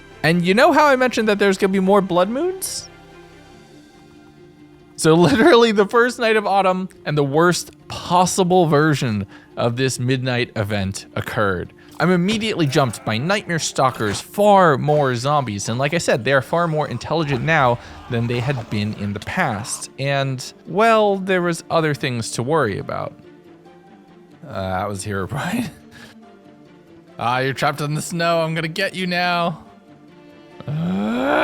I'd hit the point where I'm no longer scared of the ghosts. I'm more mad at it and want to kill it, but you see in every horror movie, that will likely not end well. I fought a whole bunch of mobs around the house, especially in the field directly behind, because I'm trying to save up seeds of chaos and dark metal, both for recipes that I can unlock kind of in the late game that allow me to get a lot more really cool stuff, but it's going to take putting myself at risk, doing a lot more fighting at night. So I powered through the night, at one point kiting around multiple nightmare stalkers, some of them still invisible, on the river with some of the giant zombies and everything else. And my bone caller staff is awesome, and I can summon the kids to help, but it doesn't work on the ice, so I need to go to the land, which just gets me close enough that all the mobs aggro and I have more chasing me, and it is just this really difficult loop. And that continued all the way through into the morning, where there was a ton of mobs here, and I basically needed to fight my way out, but I also wanted to make sure to collect everything I could. And I literally spent half the day just fighting any mobs that I saw, clearing them out of this area, because they're going to stay here if I don't, and they can summon more mobs, and it would just be this giant horde that would be waiting for me whenever I left the safety of my home, for however little it would still be safe. I eventually made my way back, and I'm starting to look into what I can make to be more efficient with water. Hydration has been a big problem. Carrying around 3 water skins is only about 25 drinks, and water seems to go down much faster in this season. So I'm looking, and there's a bunch of different juice options here, but it required me to make a juicing press, which was a bunch of pistons and some hoppers that I had to combine, which then I could take the cantaloupe that I bought from the wandering trader back in spring, combine that with bottles and the press to get a whole bunch of cantaloupe juice, which is wonderful. It's something that heals both hydration and saturation. So it kind of does the role of both, but it does get a little tricky because then I can't use my burgers for strength. It's complicated. But I'm gonna need a whole bunch more bottles. So I headed out to a little bit of sand close to the house, mining all of that up and kind of freezing. The nights are far less forgiving now. There are way too many things with glowing eyes in this mod pack. I think I've said that a couple times at this point, and this was definitely a pack that was kind of against the norm of what I build for myself. But if you enjoy this, if you enjoy me doing something a little different, please let me know in the comments. I always love to do these videos, but I want to make something that is kind of always unique. You don't know what my next one is gonna be. But as I was out that night fighting against more mobs, I was killing more nightmare stalkers, and I finally got something I've been waiting for a while. The skull! I got the skull! Oh, I'm so excited I got the skull. Okay. We gotta go do something with this. I immediately ran back home. I first took the time to make myself a whole bunch more juice. It's gonna look weird. I am drinking a lot of juice in this video. Working through the night and into the morning, crafting myself up the final piece of my armor set. Oh, I look awesome. Look at me. So now I finally look as spooky as this video has been, which is awesome for me. I spent some time enchanting that first, getting some basic protection on it, and I'm all glowy and purple and spooky, and it's wonderful. And I thought with a full armor set now, I could head down into the crypts to go do a little bit more looting for more supplies. Now that I have this set that makes me faster in the dark, running around those crypts and evading the pillagers would be a whole lot easier. Now the smarter zombies did make just getting to the crypts a lot more complicated. So yeah, having the full armor set meant I got a bonus to all of my dark metal, my kind of corrupted items. So now I summon 3 kids instead of 2. My swords will last longer, do more damage. My armor is more proficient. It's just fully committing to the dark arts really benefits you. There's absolutely no downside. I signed no contract for my soul. I'm gonna be totally fine. Oh wait, do I get a spare one because I'm wearing the... Oh, that makes it so much better. So I kept powering my way through the crypts down here, setting all of the pillagers ablaze and getting jump scared by Herobrine pretty often. Oh, no. But being down here always makes me wonder, what were they working towards? What was the plan, the goal? Why are they set up down here deep in the earth? Almost like they're trying to awaken something. Death shall cleanse the world. Don't like that. I really don't like that. I continued working my way around the crypts, finding a maze where I went through, finding some really cool books, including a Protection 4 one. And as I was reading these books about a puzzle here, one shaft leads to death, the other to great reward, I accidentally threw my sword? Nope. Oh my god.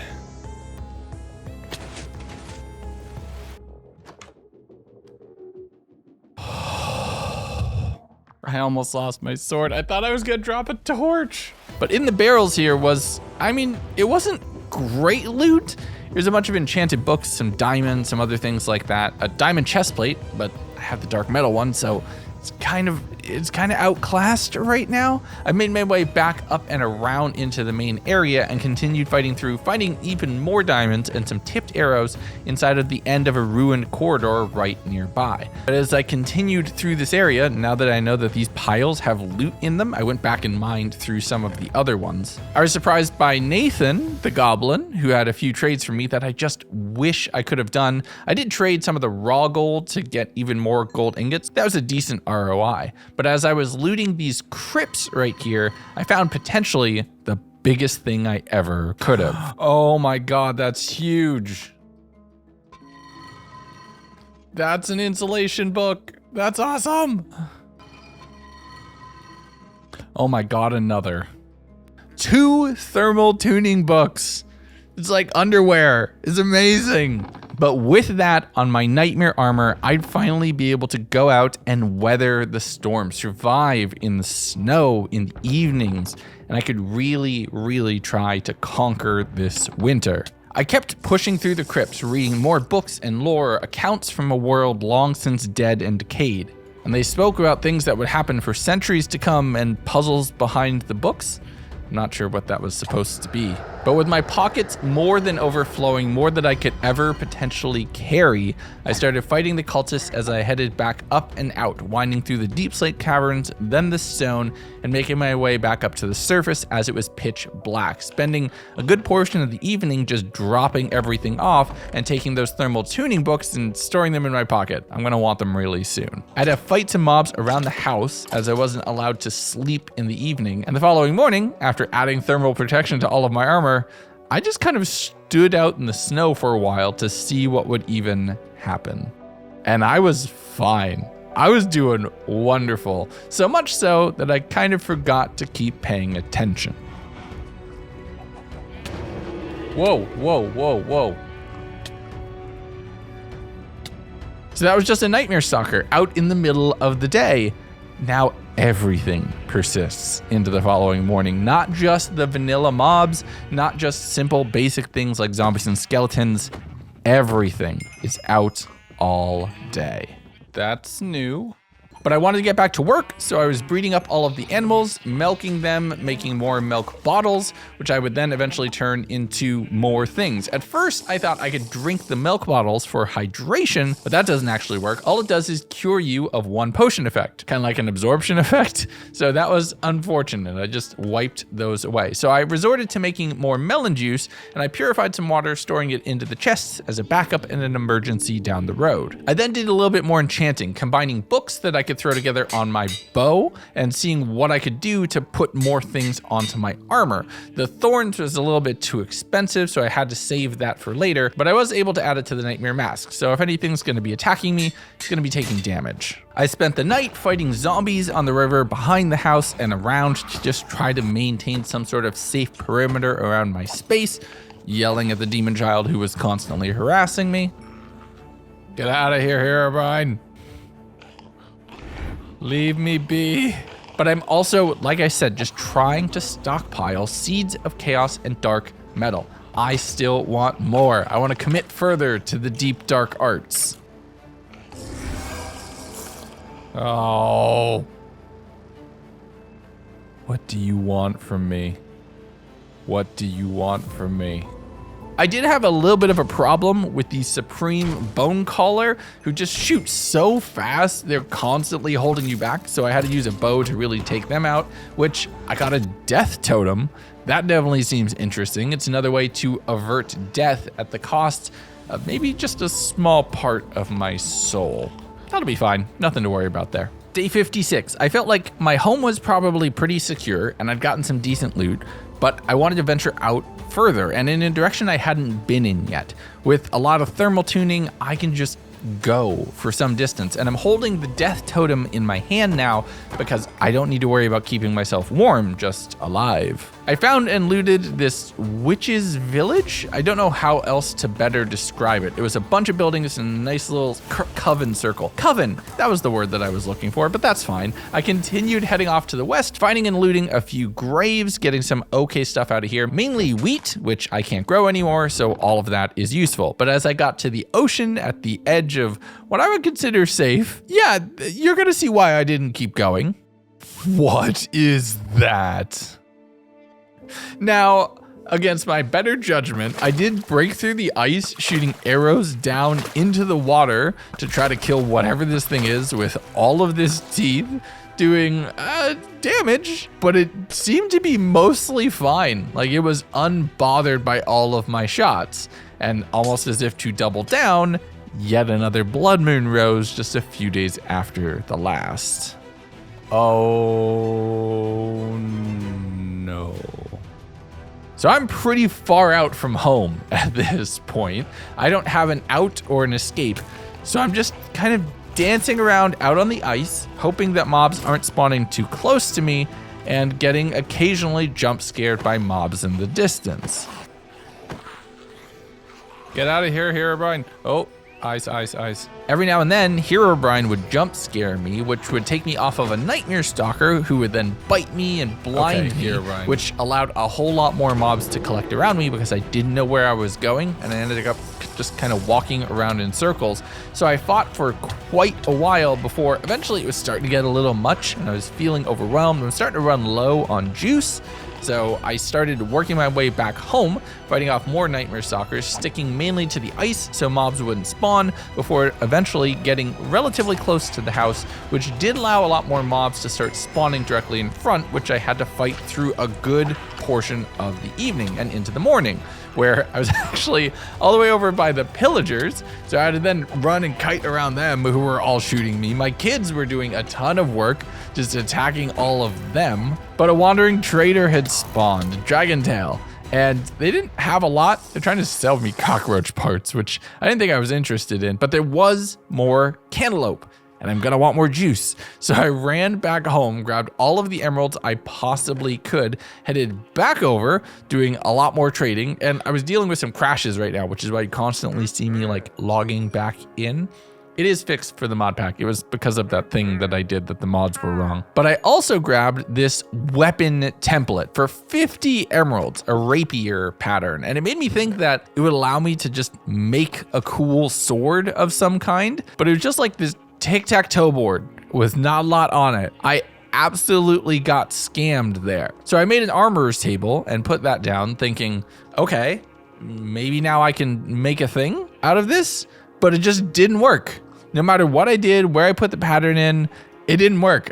I totally got scammed out of a ton of emeralds right there. So I took out my aggression by mashing some potatoes. Well, making a mortar and pestle and then a whole bunch of potatoes and mashing them and getting a whole lot more food, which is not like in a bowl or anything. It's just piles of mashed potatoes that you eat. Steven is an absolute savage. But I couldn't sleep, so I spent the night just fighting zombies around the house, eventually getting to the point where my bed was usable, and the following morning finished making all of the mashed potatoes. And like I said, look at this. It's just a pile of mashed potatoes that you're just eating with your hands. That's so gross.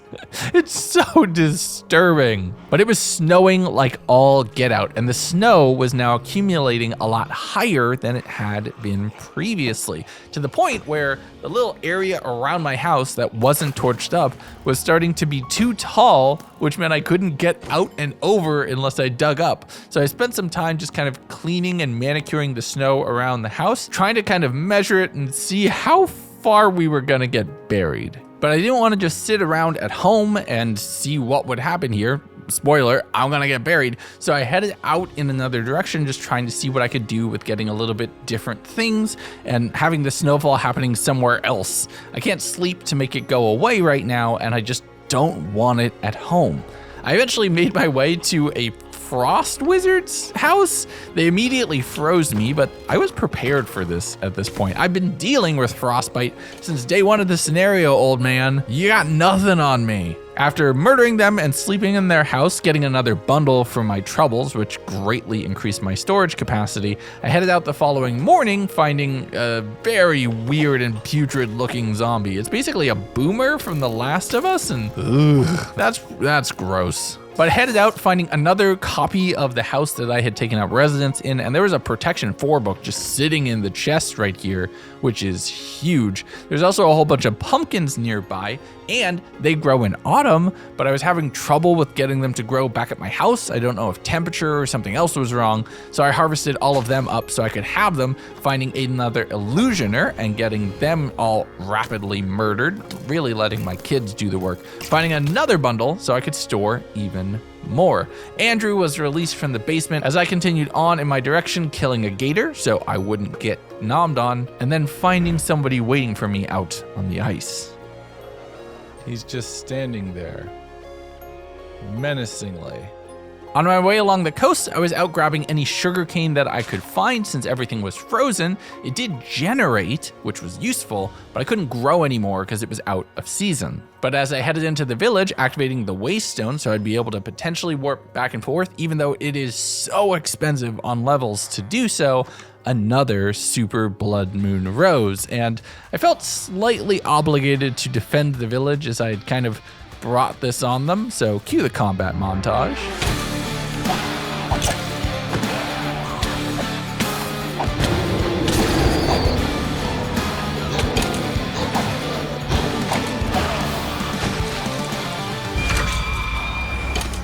Oh my god, that scared me. With the village protected, I did a little bit more exploring of the area, finding these blocks that look like snow, but not quite, and it turns out it was salt. It was more the salt that I had found over by my home, so I mined all of that up, dealt with the few stragglers around here, and then just put on a podcast and started heading home. I found some cantaloupes on the beach and a giant pumpkin Charlie Brown, which I'd spent some time to mine up, running back through the snow, dealing with Herobrine popping up behind me. And then actually using the bridges instead of running on the ice, just to mix things up. But I headed back home, dropped off everything I had collected, recouping on my melon juice, and starting to having to compress food down. I'd done a pretty decent job stockpiling for the winter. I had a lot of different ingredients and recipes that I could potentially buy into, but there are a few key things that I'm missing for a lot of different recipes, which is going to continue making things complicated. And as we get deeper into autumn, and you start having to think about the last 25 days of this video, where it's only going to get worse. Day 61. I had actually taken a decent bit of damage in the previous few blood moons, so my armor wasn't looking great, and I desperately needed some better enchants so I could be taking less damage. So I spent a good portion of the morning just kind of enchanting books and repairing all of my nightmare armor. Thankfully, it worked with just the leather, and I didn't need dark metal, so I had a pretty good supply of that, and I was able to keep things topped up. Once that was all taken care of, I took care of the mobs a little bit, breeding up a few more before just seeing what else was around. There was a bunch of snow blocks here, and I was actually concerned with the poor visibility that you have during the storms that maybe this ravine would be a bad idea and I would be able to fall down into it. So I spent a whole bunch of time with the snow manicuring a cover for this to just cap it off so I wouldn't have to worry about it and that I didn't have to worry about falling in. Thankfully, there was a ton of raw materials around that I could just take the snow, and move it somewhere else to do exactly what I wanted. I just have to be careful that a creeper didn't spawn on this and blow the ground up under me and then send me down to my death. I capped this off with a nice little snow wall blocking the other part of the cave on the side closest to my home, so OSHA would be fine, dealing with a few of the mobs that were spawning around my base who were starting to concern me with the noises they were making.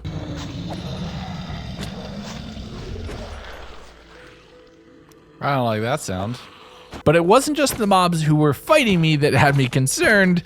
There were some other things that were happening that I just couldn't get my head around. And you ever have that moment where something happens and you're not sure what it is, but you're sure it's not good for you? Oh, why are you smiling? But the next morning, I just cleared out the remaining mobs around the base, and somehow I had gotten stinky. I had flies just constantly around me. I'm not sure what that was, but I did know that I wanted to keep going. It was a nice day, the weather was somewhat relaxing, so I headed out, finding a skeleton horse just chilling on a hill, and then going off to loot a nearby dungeon that was up above ground, so the spawner was nothing to worry about. Oh my goodness. I headed down the river, finding another one of those dark wells, so I broke that to find the chest with a bunch of coal and magma blocks inside. So that's a pretty nice win, and I'm checking the map, seeing another one of the pumpkins, where I thought, you know what, I've killed this boss before, in way less powerful gear, so let's maybe get another soul saber as a backup. Fighting the Headless Horseman this time around, like I said, with a much better armor set, much better weapons, was a little bit more forgiving, and the fact that I had a bow, I was feeling pretty good. The kids were doing a good chunk of the work, and I could just run around, tank, and take care of all of the mobs. I was taking some pretty significant damage to my armor in the moment, so I had to be careful about that. But I was able to, through a good portion of the day, honestly, fight my way through all of the phases of the boss, eventually killing the body first and working my way through all of the explosions to be able to go kill the head, which was actually floating up too high for my kids to do any damage. That's really funny for me as a parent of very short children, but I don't know. I just found that kind of hilarious, I'm not gonna lie. But this was a night of a harvest moon, so I wanted to get home as quickly as possible and take advantage of that. I ran back to the house, fighting my way through a whole bunch of mobs as I was approaching from a slightly different angle than normal, getting into the house and then having to pause my recording for a second. And whenever I mention OBS pausing, you know something's about to go wrong. I had paused recording. Oh, I hate doing that. Well, you missed me farming cabbage. Yeah, I had farmed cabbage for the whole night. I basically used a good portion of the bone meal that I had collected, so you missed it. It was kind of boring anyway. I would have cut it to like a little 2-second clip, so it's probably the least destructive version of losing any footage that I've ever had in any of my videos. But I'm running around fighting a few of the mobs that had spawned around the base. Like I said, just trying to maintain some concept of a perimeter, because if I don't, it's gonna get bad. I spent some time clearing out all of the mobs as I had way too many, and I wanted to make sure that all of the meat would be available so I could cook that into more and better foods. I also combined all of the salt to make more salt blocks, or at least I tried to. You can't actually turn it back into block form, which is unfortunate. But I'm doing more chores around the house, and it turns out I might need to change the locks. Why are you inside my house? Get out of my house. I spent the rest of the day doing just a bit of enchanting, trying to put a bunch of different things on books. I'm really hoping for unbreaking so that I can make the armor and tools that I have at this point survive through the remainder of these 100 days. I don't want to be back down into basic leather in winter because mobs are going to be far more dangerous then. But I only got a few unbreaking 1 books. It was a bit unfortunate, but at least it's something. I tried getting backstabbing, which sounds amazing, but it doesn't go on to swords. I'm not 100% sure what that even goes on to, actually. If you could let me know in the comments, please. But I'm only 2 seeds of chaos away from the crafting recipe that I really, really want to do that involves those. So I headed out in the evening trying to find more, and all I got was Herobrine smiling at me from the distance. I don't like how he's smiling now. I really don't like how he's smiling now. When somebody's smiling at you and you don't know why, it is always concerning. It is always scary. It's like somebody saying, hey, I have plans for you. That's never good. But I fought mobs through the rest of the night and unfortunately didn't get any more seeds of chaos. So I'm just trying to look and see what I can do with everything that I had collected in my inventory, especially the rotten flesh. Turns out I can make really good dirt. Oh. Straw. Wild rice. Oh, okay, that might actually be useful. So I actually thought I had seen some of this at some point in time. So I ran all the way back over towards the village, looking around and going through things, finding Chief. And if you know my community, if you're on my server, which by the way, come join my community Minecraft server, leg.gg. We have an awesome space there. There's one person in my community who's obsessed with dirt. But Chief was just hurrying his way around as I went and awoken the copper golems in this space, just having a whole bunch more mobs. You know what? As much as I love the LA, I do think the copper golem might have won. It could have been fun. All right, you got me. Golem enjoyers, you win. It could have been fun. But eventually, I found a spot where all the fancy dirt was, where I was able to collect it and get everything together. So now that I had that, I wanted to make more. It was barely enough to fill the greenhouse, and I saw that I needed to make more straw, which I actually needed to take the knife that I had made, the bad knife, all the way back on day 1, and I headed out, and I'm using that to chop down grass. Now, there's not a lot of grass around, so I actually had to head out pretty far, which meant I was in mob spawning territory, which meant I was constantly getting attacked by nightmare stalkers. But this actually kind of worked for me because, like I said, I want more seeds of chaos. But I spent the whole night out fighting mobs and collecting straw and then heading back home, where I was able to craft up about 20 of the really fancy dirt, which I went out and I put outside in the greenhouse mainly, because I'm not sure if this is gonna freeze or turn into regular dirt if I put it outside. But I also put a whole bunch of that around one of the torches, which was thawed and was not frozen over right now, so it would probably be safe from getting snowed on in some way. While that kind of fermented, for lack of a better word, I went out doing a little bit more exploring and finding another dungeon with an Easter basket inside. Easter basket. Oh, very loud. A bunny. A chocolate bunny.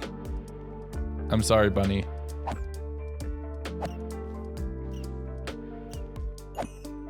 Oh look, they went away.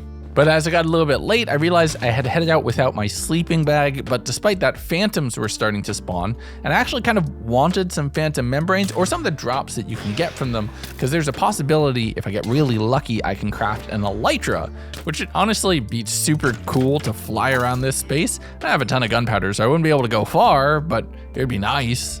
But I'm running around fighting off more mobs and then continuing along in this direction, finding another of the witches areas, another of the kind of coven circles, fighting all of the witches around here where I could get a whole bunch more bottles, which was awesome for my juice production, and a whole lot more experience from killing mobs, which is good because I want to get back up above level 30 so I could try to get some Unbreaking 3 books. I kept fighting the whole night, ending up with a witch's hat in the morning, so I'm part of the coven now, digging around the central cauldron, finding a chest underneath, grabbing a waystone, and then jumping on my horse and continuing out. I got to the point where we met another frozen ocean, and there was a village right here, kind of nestled into the coast. I registered on the waystone, which would cost me 5 levels to get back home. Pretty expensive considering I'm trying to save up. But I just kind of checked what was around the village. Looted the chests, stole from all the villagers, you know, the usual Minecraft thing. But as I was checking the woods nearby and surrounding the area, I found a dark tower. Now, I'd seen this before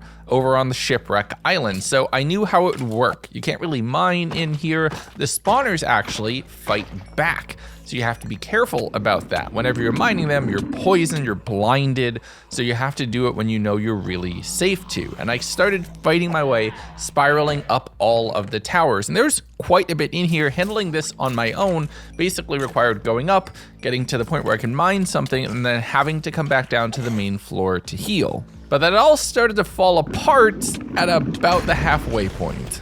What the heck? Need to come back for this a little bit better equipped. It's gonna be expensive, but Might actually make sense to use the waystone for a change. Yeah, let's use the waystone for a change. 5 levels, that's expensive. But worth it.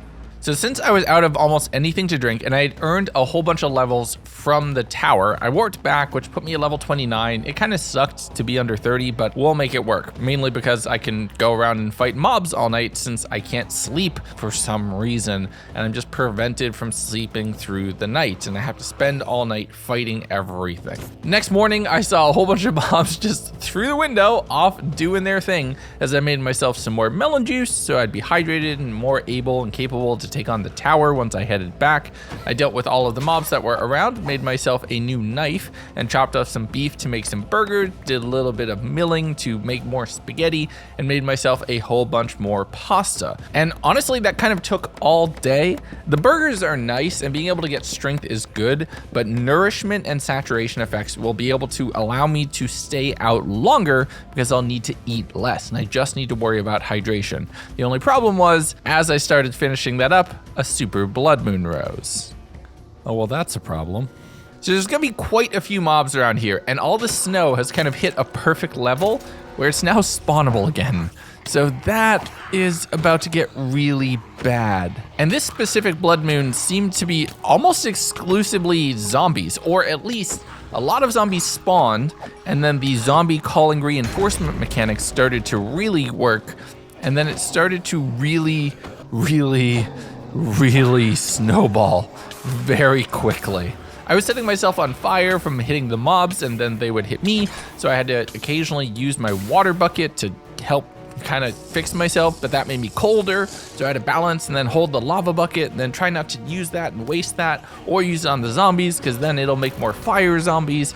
And it was just this chaotic just kiting back and forth on the ice. But then I had a different problem. They were drowned underneath me, and they were breaking the ground under me, trying to get me to fall into the water with them.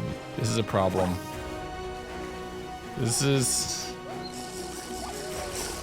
There's my bucket. They keep trying to throw me under the ice. Look at this. This is so much. Oh my God. What do I even do with this? So as the blood moon started to set, I killed a few of the zombies that were above water, but a lot of them had fallen down into the water underneath the ice, and they were just slowly digging, slowly spawning more. And it was becoming to the point where I couldn't go down there, I couldn't take care of it. There was still a ton of mobs up on the surface, and things hit a critical point. Look at everything trapped under the lake. Oh, there's my apple.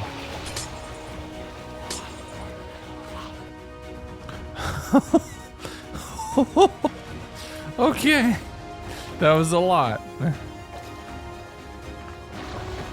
Look at this. You know what I should do? I wonder if...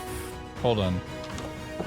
There's something I've really been meaning to use in this pack for a while. So one of the mods I had allowed you to make custom snowballs, which could be very fun. And one of them, you could just stick a TNT in a snowball. And I'm thinking, when am I ever going to use this? Now is when I'm going to use this. Oh, these don't stack. Okay. Let's see what they do.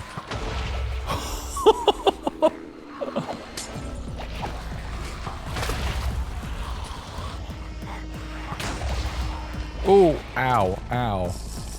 And that last explosion was extremely unfortunate because that broke my nightmare helmet, which was a problem. I no longer had the full set. I had most of the utility to be able to make it, but just losing that and the enchants on it was a bit of a setback. You know what's way more of a setback? Once those zombies made it to land. Oh my God. What am I supposed to do here? So this feels like a bad situation, right? This feels like the moment where things take a turn and I'm kind of nervous. I'm trying to run the math on if I can kill the zombies faster than they're spawning reinforcements. and if that's even possible to do. I did a lot of sword swinging throughout the whole night. I quickly slept to avoid darkness so more wouldn't spawn, and in the morning, I'm starting to hear very scary sounds. So the first thing I'm going to need to be able to deal with this is better armor, right? I had gotten the last seed of chaos I needed in the previous night to finally make some progress here. You can turn diamonds into netherite coins with 4 seeds of chaos surrounding them. 4 coins turns into netherite scrap, which is 1 ingot, which is what I needed to be able to work towards a dark metal chest plate. I crafted up a diamond version, made the netherite ingot first, did a bit of enchanting on the diamond chest plate just to get that ready to go, then set up with all of the books and dealt with someone who had made it inside. Oh my god. I didn't even notice. What's up? I have a child sitting down for dinner. I kind of want to leave you there. But I kept throwing TNT into the lake, and it's doing basically nothing. Okay, this is gonna get so much worse. It's only gonna continue getting worse. So I headed over towards the armorer, first blasting up some dark metal so that I could work towards a plate. I used the smithing table that was inside there to upgrade my chest plate to netherite, and then once I had all of the dark metal, made a dark metal plate which I can then put on the chest plate to protect me even more. Does this suck, losing a bit of thermal tuning? Yes, absolutely. But we need to be able to tank damage. This is getting worse. Ow. With all of this, I'd forgotten about Herobrine, I'm not gonna lie. We're gonna go to sleep before it gets too much worse. Oh, I can't sleep with my kid here. Oh, I'm sorry, child.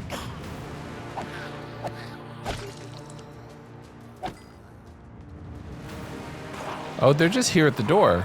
So there was now mobs close enough to the house at all times that I couldn't sleep.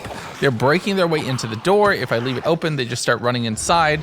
The chairs work to kind of trap them, which is not what I intended at all. But this is kind of a problem. They've made their way up and around. I blocked off the door and reached outside open and just started wailing on all of the adults that were outside. You could think that they were all here for autographs, but the kids were able to make their way inside, and that was a bit of a problem. I tried to sleep so that they would spawn fewer copies of themselves, and I just can't. And the noises downstairs make me think that they're about to break in. And this had me in a really weird situation that I didn't hear my wife walking up to try to get my attention. Oh my god, you scared me.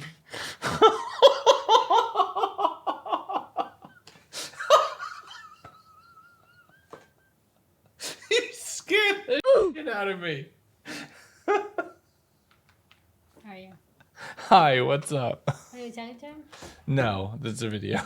Oh. But that spook was enough to kind of bring me back to my senses, and I'm not gonna be able to deal with that horde from the door. So I headed up to the attic, carved a hole in the roof, and tried to take stock of the situation. Oh my god. The only problem was standing on the roof was freezing me to death. And the mobs, they can pillar. They can help each other, like the zombies in World War Z, to climb over the walls once they're in mass. I'm not gonna lie, I'm panicking a bit right now.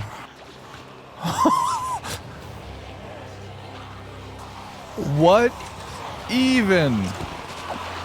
What do I do here? What do I even get off the roof?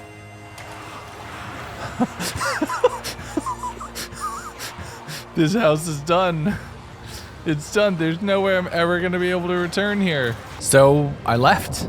I jumped on my fell horse, I took whatever I could in my pockets, and I ran, hoping that maybe there'd be a way I could recover the house and what I had left inside, but the first thing I needed to do was survive. I ran over to the village because that was the only other place I could think of potentially surviving, just hiding one of the houses and trying to realize where I was kind of at. Oh my god. What do I even begin to do in this situation? Oh, it warmed up. Oh, thank goodness. Okay. It stopped snowing. I can stand outside now. We need our stuff. I need the lava bucket, if nothing else. So I banked everything in a chest here and then thought, let's go back. Let's take a look. Let's try to see where it's at. And the lack of thermal tuning is very apparent. Oh, wait, I have the lava bucket in my hands. I was so panicked and so scared. I didn't see it in my inventory and I was sure I had lost it. Oh, that's a little less bad. It's still not great because we basically have to offhand this thing to survive. Legundo and losing things that are obviously in his inventory. Name a more iconic duo. I'm blind sometimes.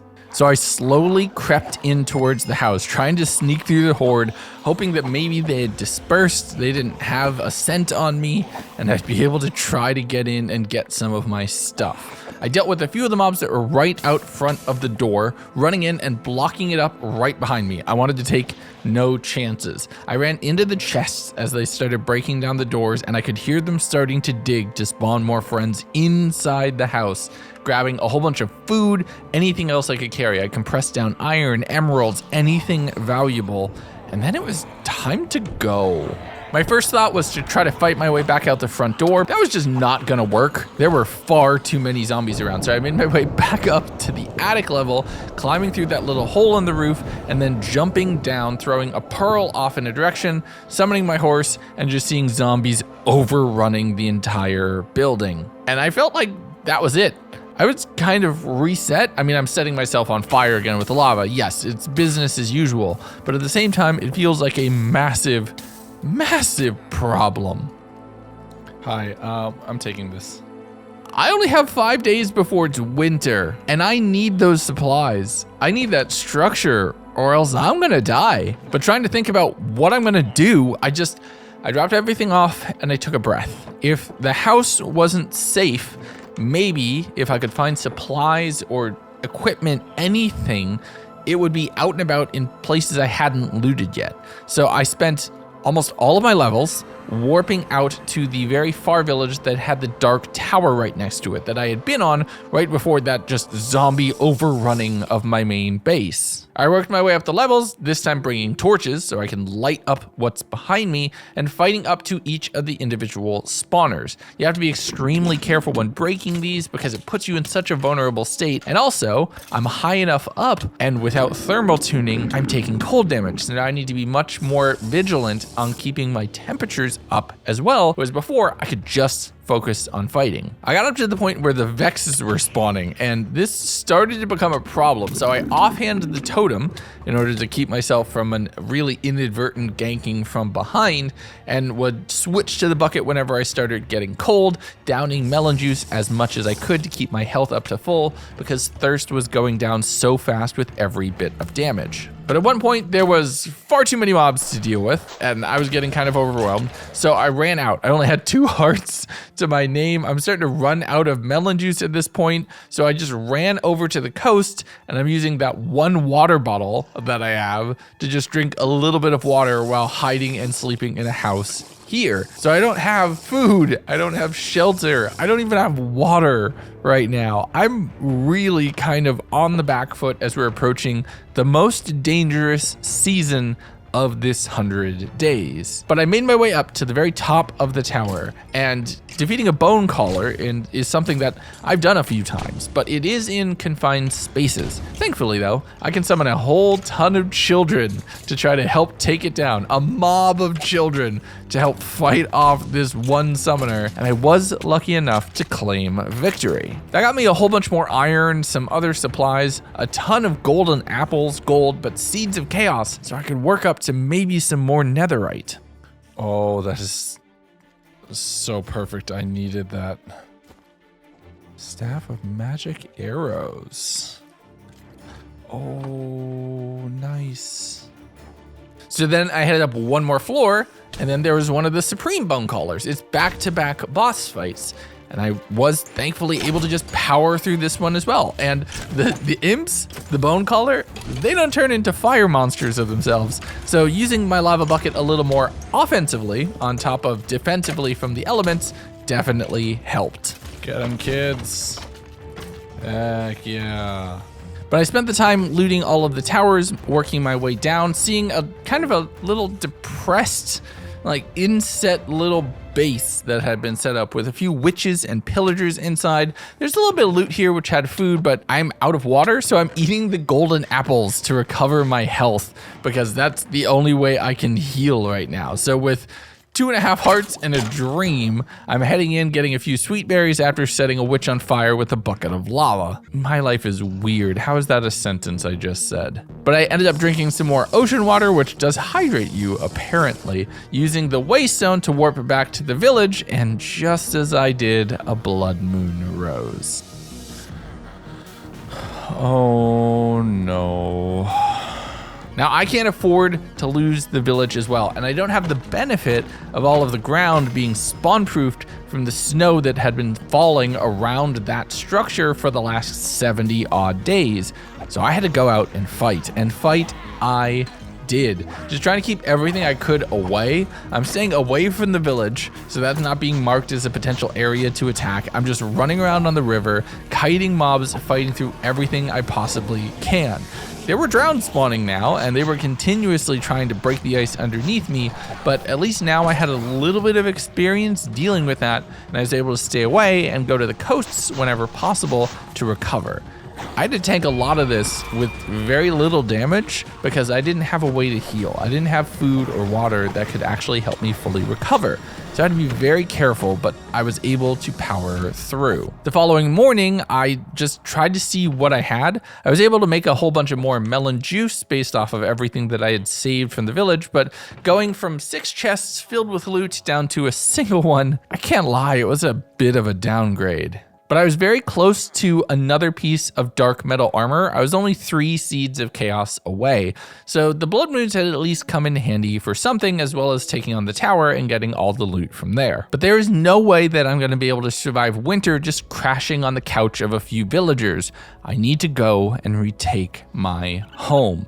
That is the only way I'm going to survive. It's where all my supplies are. That's it. It's that or freeze to death in the winter because I am not strong enough to make it through. So I approached from the south and just started fighting my way through, attacking early enough in the day that more mobs weren't spawning, and being lucky enough that a lot of the ones who had actually made their way into the house were trapped on the chairs.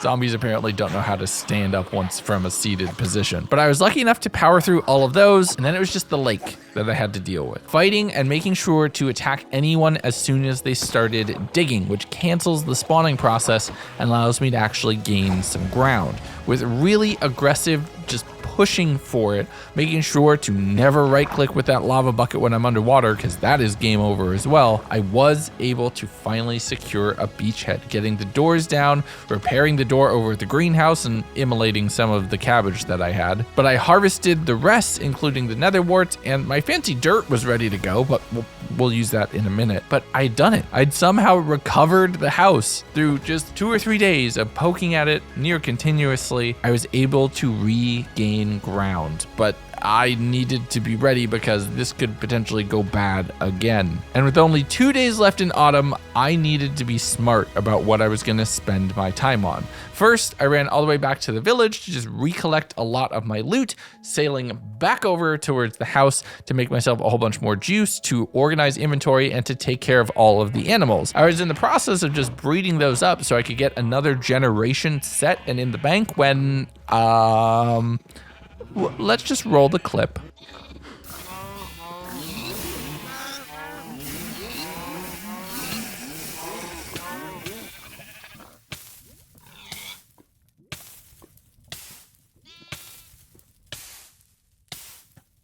Oh my god. Oh my god. Oh my god.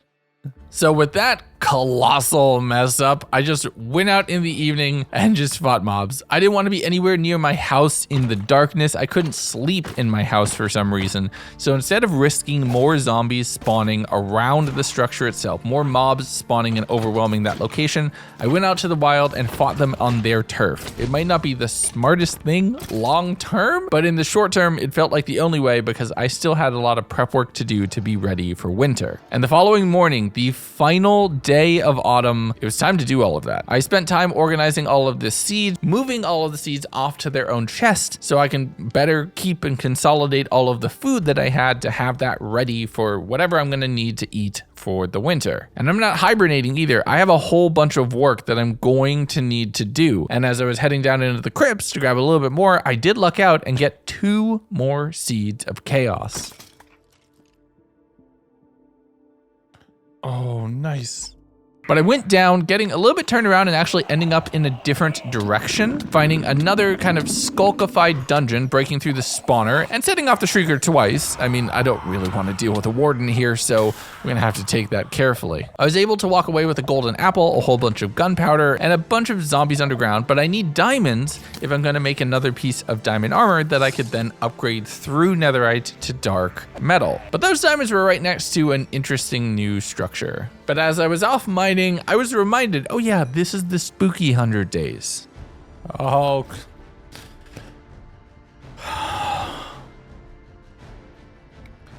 It had been just long enough, and with the zombie horde, I forgot that Herobrine was in the game. My God. But I kept pushing through to diamond ore and eventually found this really interesting deep slate structure buried here. It was some okay chests, I'm not gonna lie, but it was covered in bone blocks on all sides. And the most interesting thing about it were probably the wither skeletons that were just chilling here and calling this place home. I did spend some time just poking around the outside coordinates of the space, seeing what chests I could find that were somewhat defenseless. I found a mending pickaxe, which is really nice, and the water is helping me keep the wither skeletons away, and since I'm deep enough, I don't need to always hold my lava bucket to keep me warm. But I marked the coordinates for later, just saving this off because it's the end of the season, and I really should start winter, the harshest time in this entire 100 days, at home. The last thing I want to do is be stuck out in a cave and freeze to death before I can make it through the door. So I made my way up to the surface, inside, banked everything, and took one last deep breath. Right, that's the end of autumn.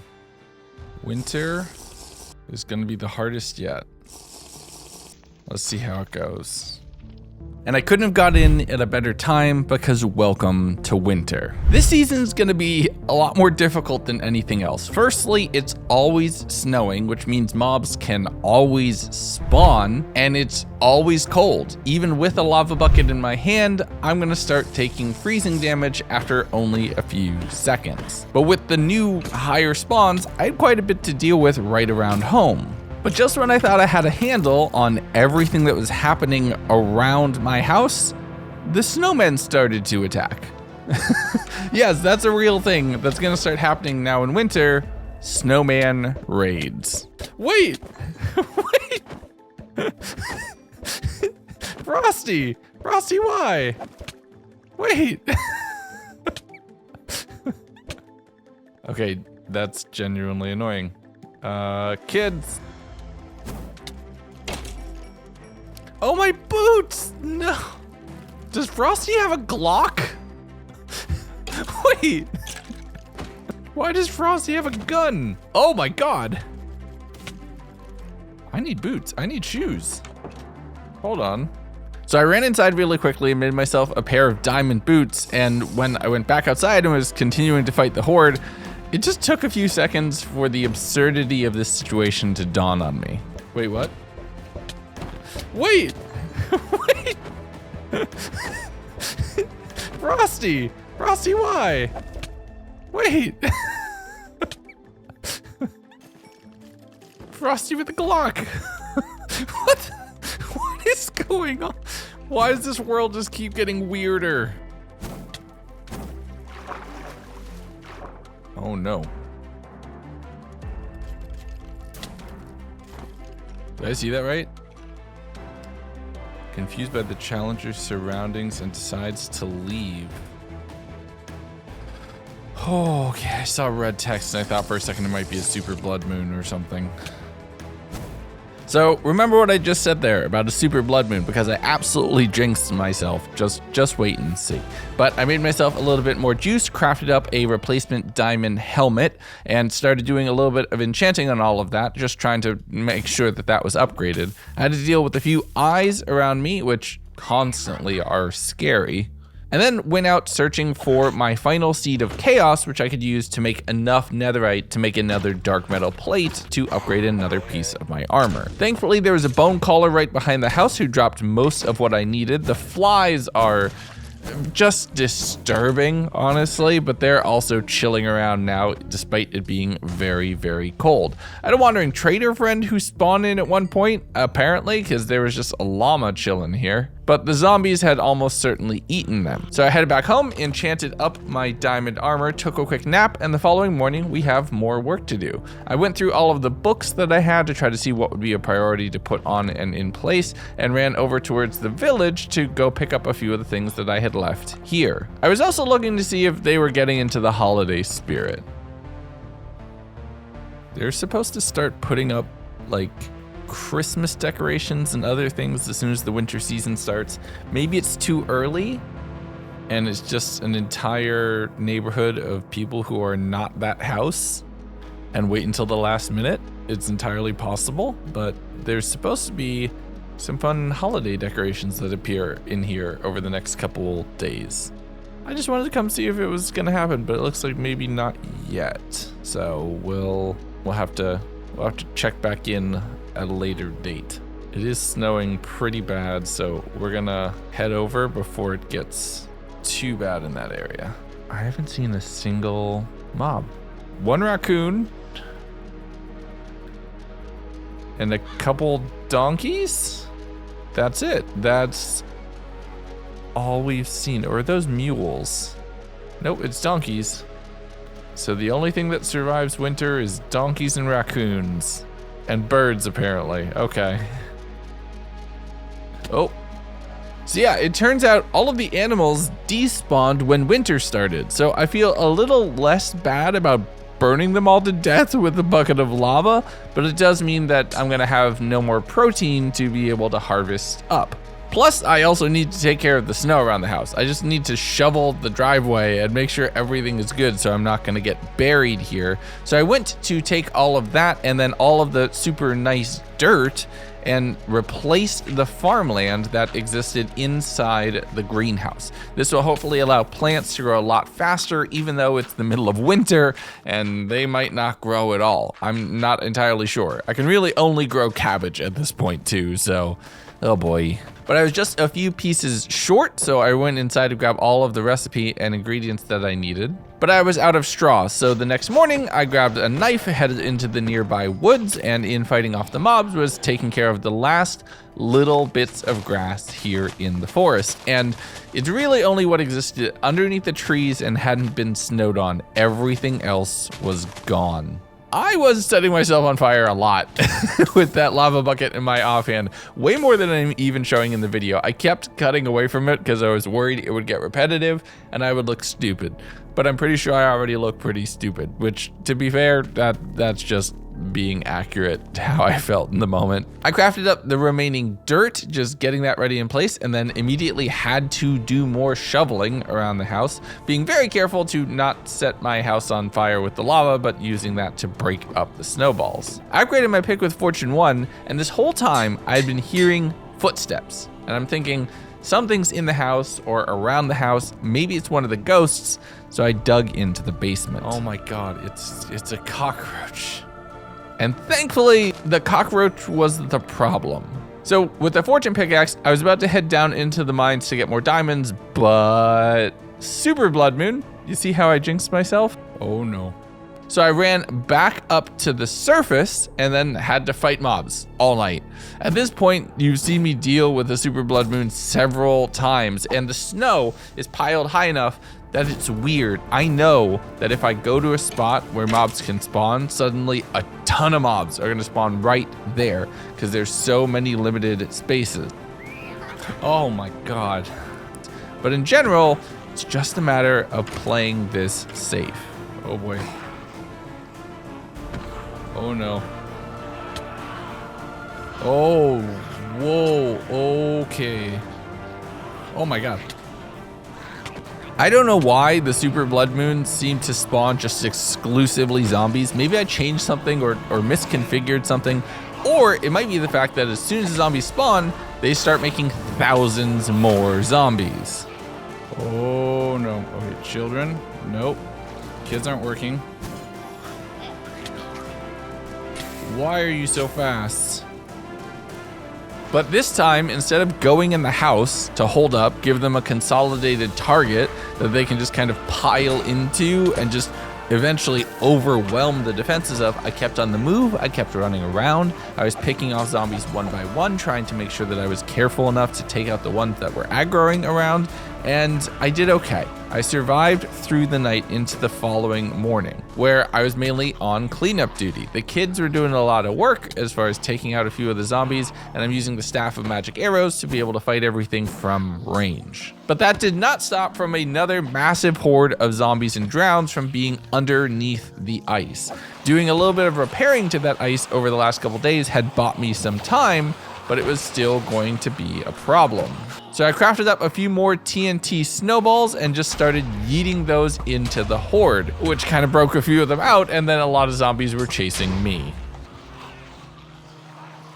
But I can't just stay out here fighting on the lake for forever. I do eventually need to be able to do something else. So I did make my way into the house at one point, just securing myself off, making a little bit of a quick access, going and grabbing the dark metal that I needed and some ender pearls and getting up onto the roof. Oh my god. Look at all of this. Why are they on fire?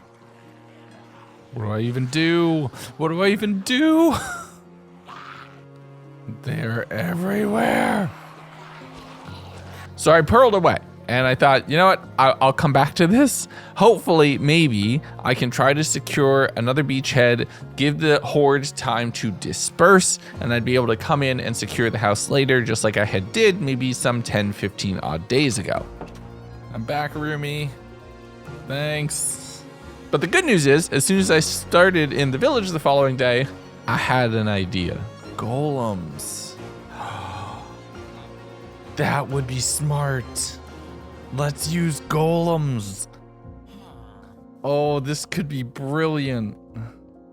So I ran back towards the house right away, purling in and then onto the roof. A lot of zombies were kind of trapped on the lower floor inside, but since I had left, they were no longer consolidating. I took all of the iron that I had from the entire 100 days and a few pumpkins and just saw so many zombies outside and started spawning golems, thinking, you know what? Maybe this'll do the trick. Maybe this can clear the horde. And yes, it actually started to work. It's working.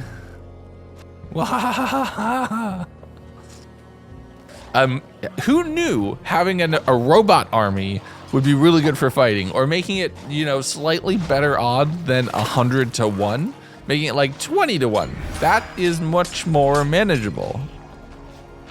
Oh, every time, as soon as I start to forget about Herobrine in the pack. Honestly, this is kind of working. I mean, the problem is they're trapped in the bottom of the lake. And that was honestly really promising. Having some backup, being able to secure the lake, being able to actually take out a bunch of the zombies, or let the zombies be taken out by my creations while I focus on fighting things like nightmare stalkers that they would never engage with, or shoveling up all of the snow around the base so that I won't get completely buried. That's working. That's an even and fair trade-off, and it's doing pretty good.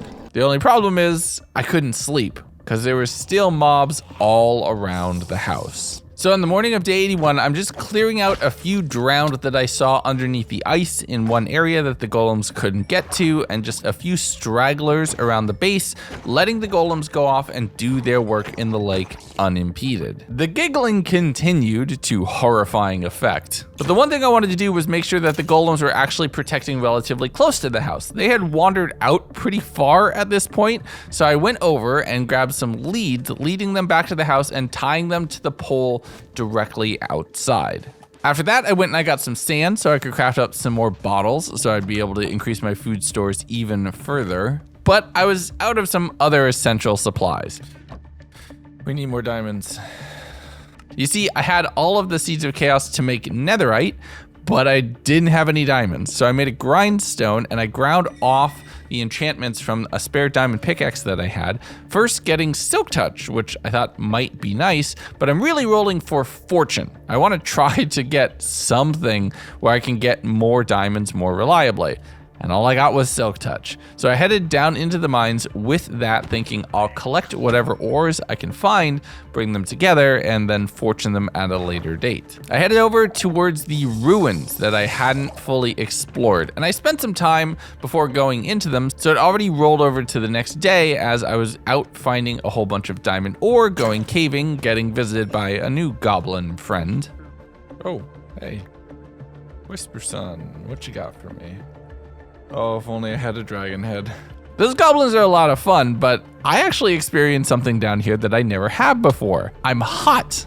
I'm on fire. It's because I'm too close to too much lava, and considering how long and how frequently I had frozen, it was really interesting to experience kind of a different sensation. I fought a whole bunch of the diamond termites, which was able to get me some shards that could be crafted into a diamond, collecting all of the ores and just holding those for the future. There's a whole bunch of creepers that I had to deal with down here, but this is kind of old hat considering the horde that was waiting underneath the lake above my head. Hopefully they don't dig down to me. That would honestly be pretty bad. But I grabbed a few diamonds from a miner skeleton, continuing to run around, checking through all of the caves, and at one point digging up and into what I can only describe as kind of a lush, abandoned mine shaft. I went to go check the minecarts, and it was time for some holiday cheer. Present. Heart of the Sea. Okay. I continued around the mine shaft, finding some lapis ore and some additional diamond. All of that would come in handy. And then a rascal. Okay, we gotta find them again, because if we do, they might give us a fortune pick. So I found the rascal again at the end of this mine shaft, and I tagged them, and it's only now one more time that I need to do it. But I searched the entire mine shaft quite well. I got a whole bunch of golden apples, lapis, redstone, more Christmas presents. I dug into an area with a ton of gold ore, and when I unwrapped one of my presents, a new idea popped into my head. I hadn't thought about beating the game until exactly this moment. I don't know if it's even possible given how few eyes or blaze rods we have, but we might want to consider it. So that is a potential out or a potential finale for this video. I hadn't even thought about it because I don't know if we have enough eyes that we're going to be able to fight the dragon, but that would honestly be pretty cool. But I continued running around, exploring all of the caves, fighting any diamond termites I could find, and making very sure to not set off skulk shriekers to summon the skulk. I've already fought the horde. I don't need to do that again. But once I had collected everything from the lush mineshaft area, I headed back over through the caves, fought some ghosts, and mined my way up to the surface. I'm gonna have to go back to those ruins again at some point in the future, but I'm kind of out of pocket space right now. I just kind of rabbit holed down. So I fought through a whole bunch of mobs, running back to the house on my steed, and I once again can't sleep. I don't know why. I will know why soon, and I do figure it out. But I just spent the evening dropping off and organizing my inventory, seeing a bunch of dark metal mobs out around the house, and after a little bit of cooking, making sure I'm not gonna fight undead hordes on an empty stomach, I was out of melon juice. So I needed to resort back to just the water canteens to make sure I would stay hydrated, doing a little bit of fighting on my front porch before heading out. I had seen a few melons out in the fields. Thankfully, they hadn't frozen over and turned into ice cubes, so I was able to go out and collect those. I continued searching out, seeing if any more would have generated, if I had any shot at just getting the supplies I needed to continue through. I found another dark well, and the loot inside was promising. Oh, a blaze rod. Okay. Wait, seriously, is that the first blaze rod I've ever gotten? So I went back and I checked. All the other blaze anything I had received previously was powder. So that was kind of convenient. There's also an apple tree right here, which I was able to harvest, and then an orange tree, but I was too busy being harassed by the birds who stole one of my golden apples, and despite my best efforts, I was unable to kill them before they ate it. I hate these seagulls. But there's a bunch more melons here, which I was able to pick up, finding another house and being harassed by the birds. It's another... Get away from my golden apples. But I checked through the loot inside the armorer's house, just getting a little bit of chicken and iron, not really a lot, and then a blood moon rose. And if the birds wouldn't have been bad enough, we're gonna have more problems soon. They seriously stole all my apples. Oh, I hate those birds. As I was running back, all of a sudden, a bunch of blocks underneath me turned into fell soil. Mainly just water was turning into this kind of like almost a magma block. I ended up down into a ravine where I was trapped by a couple different mobs and was able to thankfully fight my way out of, running back on the river and just trying to get home. There's more of that fell soil right here, which made me think, oh no, is there some sort of corruption or something growing? But I actually just updated the mob, and that was my horse doing that. So it could kind of walk on water, which is honestly pretty metal. But I fought mobs throughout the night, mainly to get up more dark metal pieces so I could upgrade my armor a bit further, being a little careless with a few nightmare stalkers along the way. Oh my god. Golems help, golems help, golems help, golems help, golems help. And that was honestly pretty close. Without the golems to distract or do some damage there, I might have been a goner, because I'm too busy holding a lava bucket instead of a totem because I can't freeze to death before dying to death, being stabbed to death, something like that. But the following morning, once the blood moon had set, I cashed in all of the resources, just collecting everything and getting some of the chests to almost overflowing. So the chest monster is starting to rise. There's very little I can do here, but I was able to craft up a few additional eyes, which brought me to a total of 7. Beating the game is actually potentially possible here. And I converted all of the melons I had collected into a ton more juice, so I'd be able to stay hydrated for quite a while. I disenchanted and re-enchanted the pickaxe, finally getting what I wanted. Fortune 2, I will take it. That is good enough.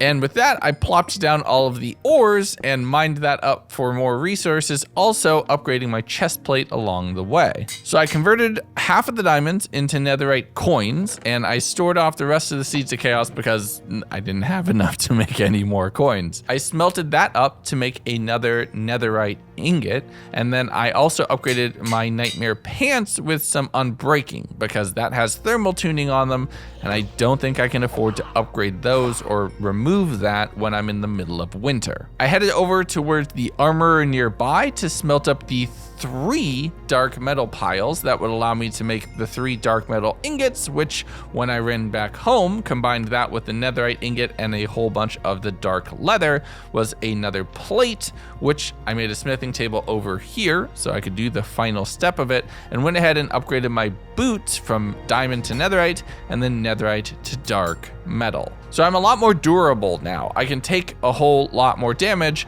I just can't sleep for some reason. So I ran up to the attic and threw down a sleeping bag there and finally was able to take a nap. The next morning though, as soon as I stepped outside, another snowman raid started. This time a tier 2, so something tells me I had done something to upset everybody just a little bit earlier. A ton more of the snowmen appeared. Now, there were 2 new types. Ones with presence, where if you let them get a little bit too close, they would explode and add a whole ton of snow everywhere. And these other ones that would make me blind or drunk when they hit me with certain projectiles. The real problem with this, however, was the snowmen were far more efficient at killing my golems than the zombies were, since they had ranged attacks and they would actually be aggressive at the golems where skeletons weren't. Nope.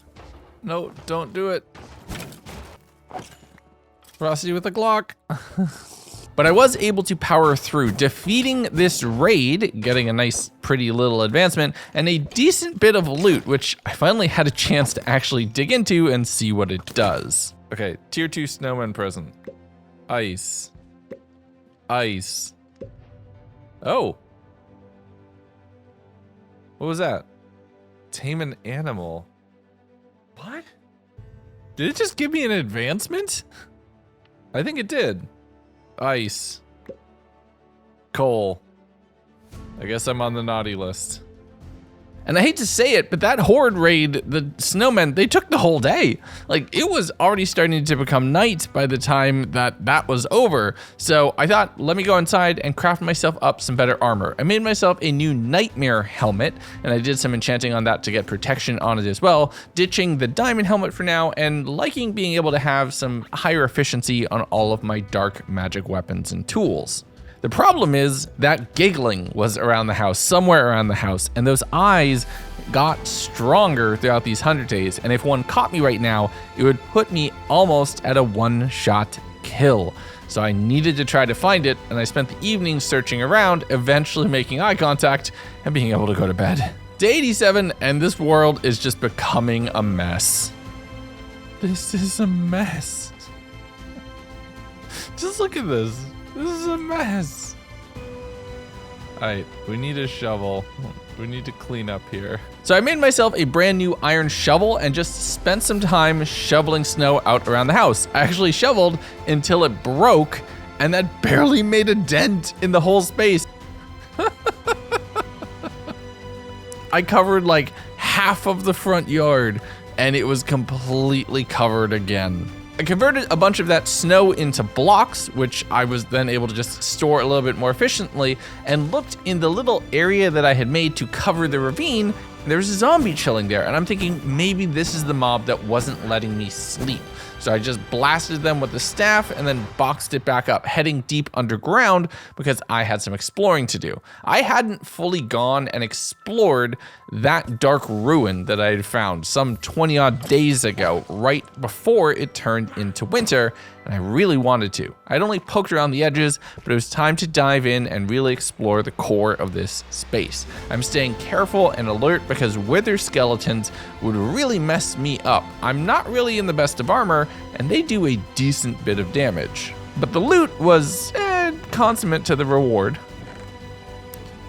Oh, that's awesome. I was finding a lot of diamond tools in here, a lot of gold, string, leads, and some enchanted diamond armor, which would be nice if I wasn't already in some dark magic wizard robes. I opened up another chest, grabbed some golden apples, and then started bridging around the structure, having a mermaid throw a trident at me from a small little bit of water in the pond. Oh my god. That jump scare aside, I continued looting chests using the Staff of Magic arrows to take out any wither skeletons that I had, and getting to a central chest, which was oh so worth it. Yo! That was a god apple! That's massive. And you know what they say, loot so nice, you get it twice. Oh my god, another one! And another one! Yo!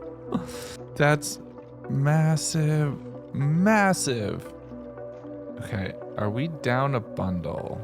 Oh no, did I leave a bundle behind somewhere? So I spent some time going back, searching through all the chests I had already looted, trying to find that pouch. The bundle had quite a bit in it. It had one of the god apples I had just found. I couldn't afford to lose that. So I retraced my steps, going through all of the chests in the earlier structure, minding my way back, and I was finding a whole lot of new stuff, new tools, new diamonds, new a bunch of everything else, but I went back and I checked the footage, and I found what I was looking for. There you are. Look, I actually looked at the video because I really didn't want to lose that. I rarely do that. I rarely review the footage live, but this is a situation where it desperately made sense. I spent some more time fighting wither skeletons around this area, seeing now snowmen just wandering freely down in the caves as well, and I'm assuming maybe because it's winter, they're going to be much more aggressive. I did end up getting a wither skeleton skull. I have no idea what I could possibly do with that, having another visit from a goblin trader who I accidentally got exploded. But having spent multiple days underground at this point, I'm really worried what the snow looks like up by my house. So I ran up the water, up through the stone, and continued moving around. And yeah, you can barely tell I shoveled anything here. I spent some time organizing the inventory, dropping all of the books in the appropriate chests so that you could all have it when the world download comes around. Good luck surviving this. It's only going to get worse. I cannot believe we have 4 god apples. Another 11 diamonds. We are so stocked. Oh, it feels good. Those are gonna come in very handy. Believe me, this ends with a bang. So it's kind of sad that my entire golem army that had helped me reclaim this space had just been obliterated by a few snowmen, but I made sure to repair my final golem so that they would actually survive the night, fighting off a few mobs to make sure everything was clear, and then once again having to resign myself to the attic for any rest. Day 89. Pardon me for getting sentimental for just a moment, but I wanted to make sure to make myself a nice little chicken, aka turkey feast, throw it on the table, and be thankful.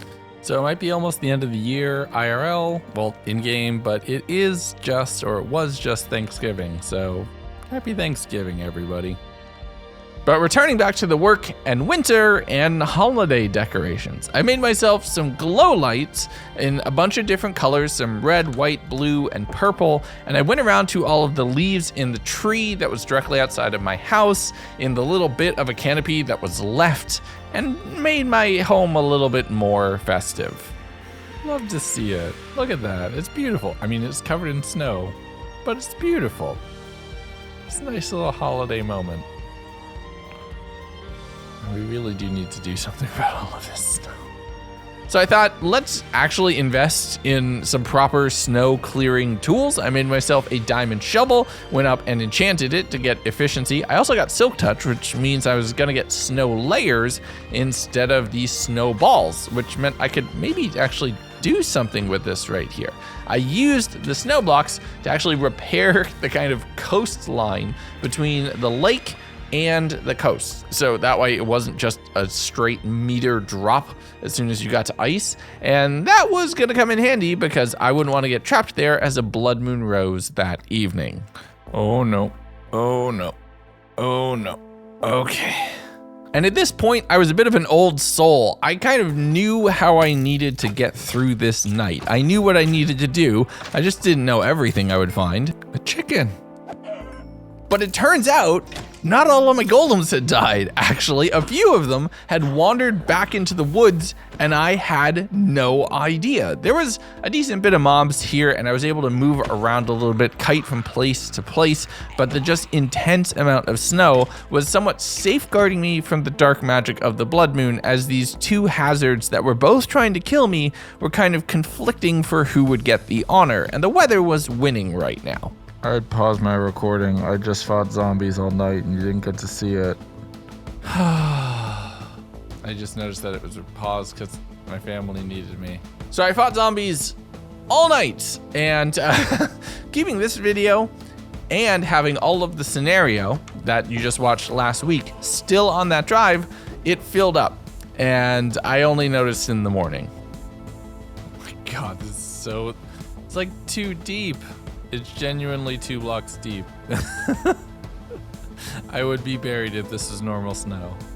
But I went ahead and banked all of the loot, including all of the TNT snowballs that I had made that you didn't get to see, using a dark metal ingot to repair my chest plate to make sure that it would survive the remainder of this 100 days. And the snow at this point is taller than me. It is fully over 2 blocks and gaining, so much so that I can only really enter and exit the area on my horse from very specific angles, as the fell horse cannot jump. But I made my way over to the village to kind of give them time to be loaded, to potentially do some holiday decorating in their area, really setting up the copper golems, and okay, I feel bad about this.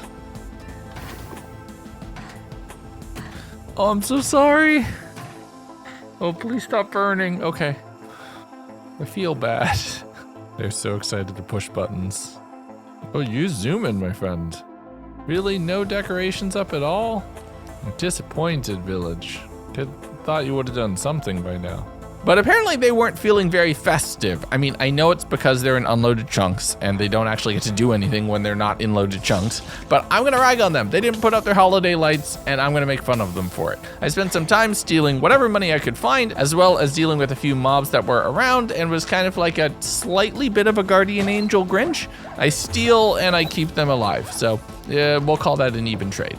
Hi, Rumi. And the following morning, I wasn't the only one who had a problem with the fact that this village wasn't feeling festive at all, as a new cold snap horde triggered right here. Now, there's another new mob here, the golems that had kind of a lightning rod on top that would strike lightning down on you. So that is kind of scary. It does a decent bit of damage, but at some point the horde just kind of got confused and stopped. I did end up clipping the iron golem, which would have almost certainly been a problem. Ice, saddle, lightning transporter. I don't know what that means. Another of something I already had. Ice. What does this do?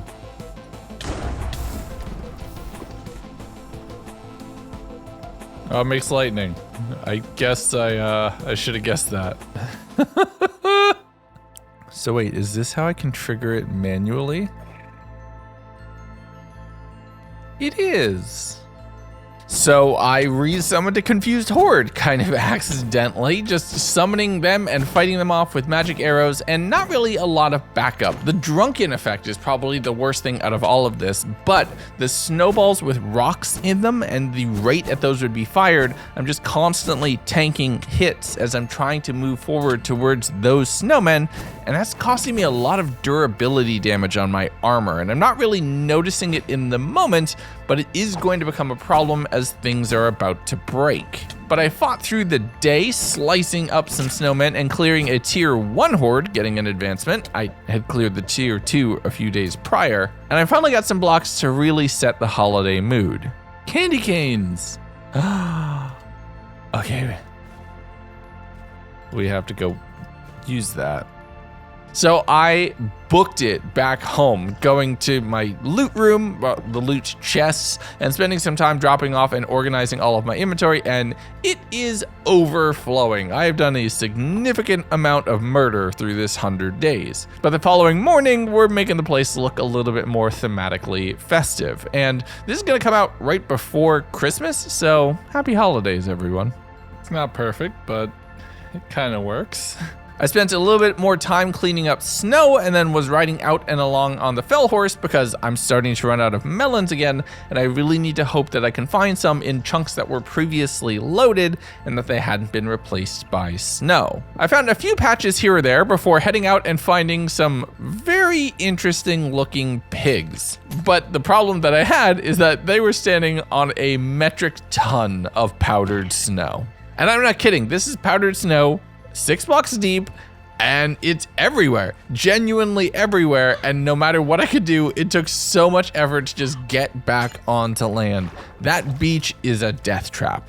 It also was the fact that now there was ice that was starting to spawn that would break underneath my feet. So great, I could get trapped underneath the lake without any drowned. And if I go to even remotely touch the coast, I sink down 6 meters and almost freeze to death. It's just a massive amount of powdered snow. Nope.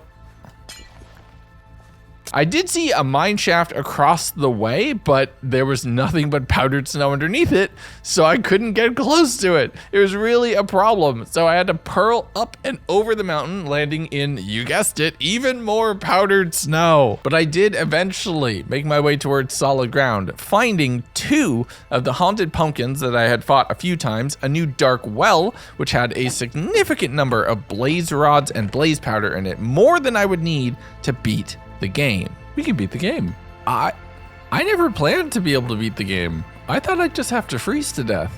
We can beat the game. That's honestly pretty hype. So with a potential new endgame situation ready for me, I marked off the location of the pumpkins and noticed that there was an igloo nearby. So I checked out what was around here, moved around the redstone, took a quick nap, and then went downstairs to go check what was going on the following morning. It's basically just a slightly upgraded version. I thought that this would maybe be some sort of dungeon or something like that. So I just broke down walls so that everybody could sit, have a conversation, leaving them to their own devices, and then going out getting stuck in the fence temporarily. There was a village nearby, and I wanted to register that waystone, so I rode over there on the fell horse, checking around, and then just started running down a river, finding another dungeon off in the distance, and continuing off through the woods, looping back around and through to make my way back to the house. From here, I kind of just took stock of everything that I had, crafted up a whole bunch more Eyes of Ender, and I had over 12, a bunch of pearls and some backup blaze rods. This was doable. It's doable. This is actually doable. We're actually gonna beat the game. I didn't think that would be possible in this mod pack. Genuinely, I didn't even know the blaze powder was in the fountains. That's why I added the recipe. And then once I found it, we never used it because I thought this was cooler.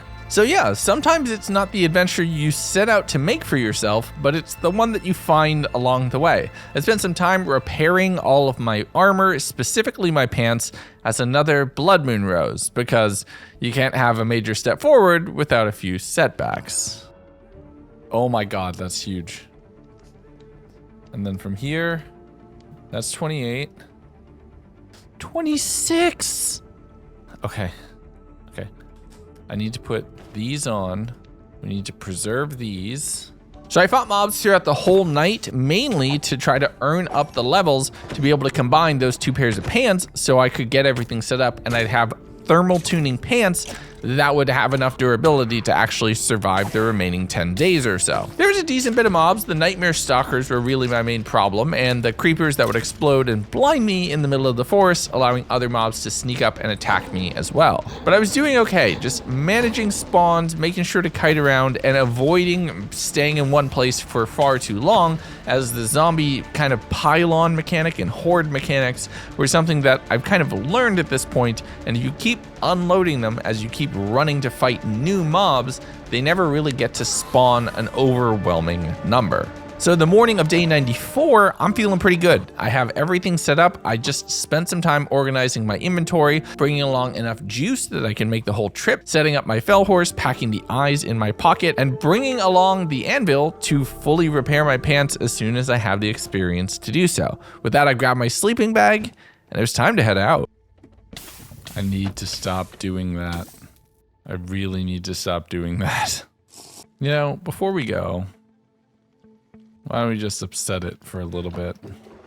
Why not? Why not poke the bear or the disembodied ghost in the machine? If we're gonna go beat the game, we might as well do it and make sure that our biggest fan in this world is fully aware of what we're about to do. Okay, that was a new look. Can I light it again? I really want to try to hit him. Okay. Let's just let that go, shall we? Agitate. Because why not? Actually, we're going to need to let that burn so that it won't snow over. Wahahaha. And with that little bit of poking the bear, I made myself some backup juice of another type, packed my bags, stored everything, and was ready to venture out. But I'll do that in the morning. But when I went to sleep, I still couldn't. So I spent a little bit of time looking around, seeing if there was maybe a mob trapped under my house, but there was one in the chair. Oh my god, that was it. And on the morning of day 95, it was time to go. All right. Is my horse making this? Oh, my horse is making this. When did that start happening? Was that because I updated? It actually was. I mean, I know I like making lore reasons for everything that happens in these videos, but yes, that was actually because I updated the mob, and that was actually perfect timing because it had something else that it unlocked, and I was very excited for it. But I continued following Eyes along, waiting until it would curve and twist and turn, and I got to the point where it started to indicate, or it started kind of double back on itself. I found a nearby exposed cave, so I spent the time breaking the spawners, checking what was in here, seeing if there's any potential loot, and there's a massive cave system, which made me think, okay, maybe the stronghold's down here and I don't need to mine down into it. I could just find part of it exposed in the rock. And the caves are big enough that I could throw an eye and have it fly up in here And it basically was the same as doing it on the surface, except I was maybe a little more vertically close to where I needed to go. Good to see you as always, Austin. How you doing? But I continued along in the caves, from kind of moving from eye to eye and massive cave to massive cave, mining through the walls to get from one to another. I had a mini-map mod and I was able to kind of look around this a little bit. And once the eyes started pointing down, it was only about a 10-block mining down from the cave that I was in to make my way into the stronghold. And at this point, I had the 26 levels that I needed. So I thought, let's combine the pants now before I risk them breaking in the end from too much damage from the dragon. With that, I started navigating the stronghold, and for once, my inability to find the portal right away let me find some new friends. Hello, buddy. Thank you for the book. You know, you hold on to that for me for right now. Okay, you chill. So here we are, the final 5 days of this video, and I'm about to go beat the dragon in a world that I never intended for this to be possible. I did run around the stronghold a little bit, see if there's any other loot here, but at some point, you just kind of have to light the portal and go. Oh, do I really want to do this right now? Oh man.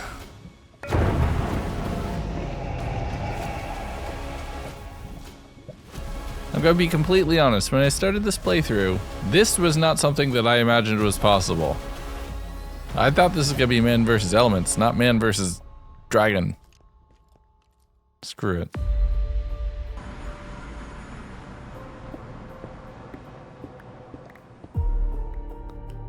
The Ends Wintry 2, this is amazing.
I never thought I'd beat the game.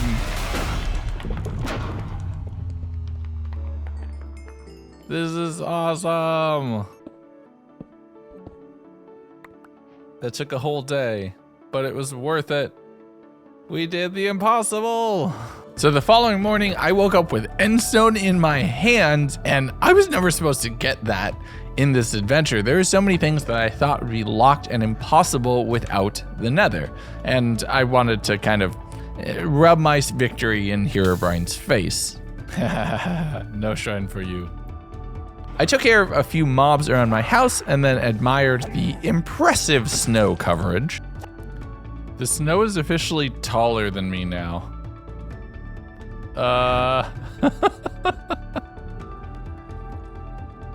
see you.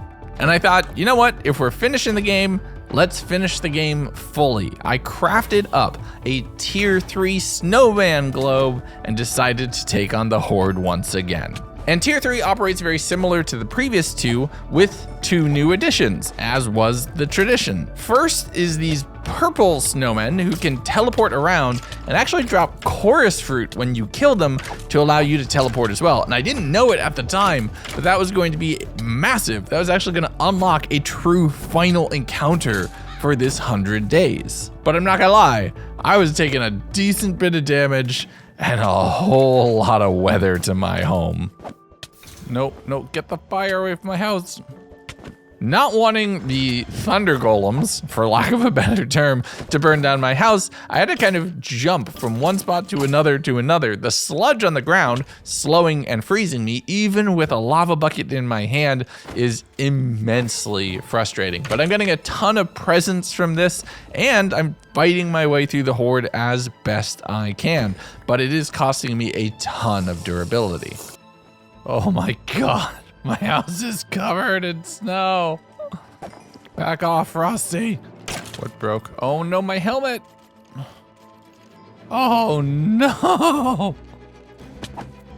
Not both of these at once. Not both of these at once. But despite both a cold snap horde and a super blood moon at the same time, I went out, I ventured, and I fought. I was able to take out the horde, clearing everything. Yes! And earning myself a Horde Breaker title. Once that was done, I had enough children and enough ammunition in my pocket and kind of fever in my belly that I was able to fight through the remainder of the mobs that were spawning. The Cold Snap Horde having covered anything that was left spawnable with so much snow that this Blood Moon was relatively quiet, at least compared to some of the previous. So as the undead began to burn on day 98, I'm thinking we have one final major accomplishment we can do. First, I repaired up my chest plate so that would be good to go, made and enchanted a new nightmare helmet, repaired my dark metal boots, so I'm in full armor, because I'm gonna need it for the fight that's about to come. I tried to see if I could repair my soul saber, but I didn't have the dark metal to do it, and I'm also out of juice, so I'm down to just water. We're coming full circle here, and I'm down to my final bit of supplies just as the days are starting to run out. But you know how I said that chorus fruit would be key to unlocking a final boss fight for this video? Well, as I was recording this, there was an update to the Born in Chaos mod, which added this new transmogrification flask, which you can use to unlock kind of a final boss of the Born in Chaos mod. And if I can defeat that, considering I've defeated the Horde, I defeated Blood Moons, I defeated the Dragon, I defeated the Nightmare Stalkers that are attacking me, and they've become just like another mob instead of an end of the world scenario, I think that would be a fantastic ending. So I fought through the night trying to see if I could get just enough dark metal to repair my sword. Trying to be very conservative with when I used it, only getting the killing blows for looting, and unfortunately, I didn't have enough. When I returned home on day 99, Herobrine had relit the shrine and I wasn't having any of that. That was off. I had turned that off. Maybe? I actually think we've hit the maximum height the snow's allowed to accumulate to in a lot of places. Because it's just not going any further. And look at it perfectly smooth 2 blocks up over there. Oh my god. Okay. But having exhausted all of my resources, I filled some canteens, ran into the house, set myself on fire with the lava for one last time for posterity, and prepared for a final battle. I have apple juice. Okay, that's good to know. We'll keep that for the fight itself. How did I forget about that? Genuinely, how did I forget about that? But I crafted up some additional high-tier, high-restoration foods and used some of the candy cane blocks from the tier 3 horde I just completed to finish the decorations out in front of the home. And with my pocket and my belly full, my home fully decorated, my armor equipped as best as it could be, I made myself a new sleeping bag and slept in the home one final time. On the morning of day 100, to end this thing with a climactic final battle, I rode out on my fell horse a final time, leaving my home to be ready for you all once you get the world download. I headed out through the woods, through powdered snow and freezing nearly to death, making my way to the igloo and making right on something that I should have done some time ago. My friends, you deserve better. Oh, I could have gotten a cactus. As much as this lava bucket has kept me alive for these 100 days, the amount of damage it's caused is irreparable. But it was time to unlock a final boss. I went out, steeled myself, drew out the transmogrification flask, and used it on the evil pumpkin, unlocking Lord Pumpkinhead. Now, this fight stays, or at least starts, somewhat similar to the previous Pumpkinhead fight that we've had. You have the Headless Horseman throwing pumpkins all around at you, and you need to kind of crowd control and do boss damage. The only problem is they're much stronger, and because of that, I'm not holding my lava bucket, I'm holding the totem, which means I also have to contend with freezing damage. They're also faster, taller, hit harder, so I had to purl into the tree a few times, eating and chugging god apples, using 3 before I'd barely done 10% of the boss's health, just standing in the tree to try to hurt them. Oh, problem. Get them, kids. I eventually started getting an idea of the boss's attack patterns. They would run at you, do a few swings, set you off with this fire effect in the top right-hand corner, and then right away, letting that tick you down and continue to do damage. I was also purling away, using range as best as I could to try to not get meleeed by the boss and make the most out of the additional health and resistance I had from the god apples. But staying hydrated was difficult, and once I got to the point where that restoration and those extra hearts were being knocked off of me, I wasn't feeling great. At one point in time, I even got the zombie doctor advancement, which meant I was fighting for the better part of the day, but I'm sitting here eating cabbage rolls, having a bunch of snowballs, and just throwing them at the flying, exploding pumpkins that were chasing me. But as it starts moving into the night, I'm starting to make progress. It is slow, it is painful, it is meticulous, and I have to hold a lava bucket in my hand to avoid fire damage, which means if I'm gonna take lethal damage, I'm gonna need to hot swap to that totem at the last possible second. I've exhausted all of my apples, all of my golden apples, my totem pops, and I'm sitting here thinking, this might be more than I can chew. I'm sitting in half less than optimal armor. I only have protection 2. Maybe this boss is too much for me, but no. I made my way into the igloo itself, thinking a little bit of shelter would probably do me good, using the carpets to block out the exits and swinging through the window at Lord Pumpkinhead. The problem was they throw bombs at me, so I would occasionally explode and take a whole bunch of damage. So I thought, very similar to when you're fighting the zombies in the Blood Moon, you can't just hold yourself up in one location. You have to be mobile, you have to be active, you have to be proactive. You can't just bunker down and hope it'll go your way. So I purled back out, fighting mobs, trying to take care of all of the floating, exploding pumpkins, and fighting Lord Pumpkinhead in the field, using the trees to block my escape, running over some of the smaller entry points as they were well over 3 blocks tall. The thing I didn't know is that pumpkin effect you see in the top right, if you happen to drop below half health, when you have that active,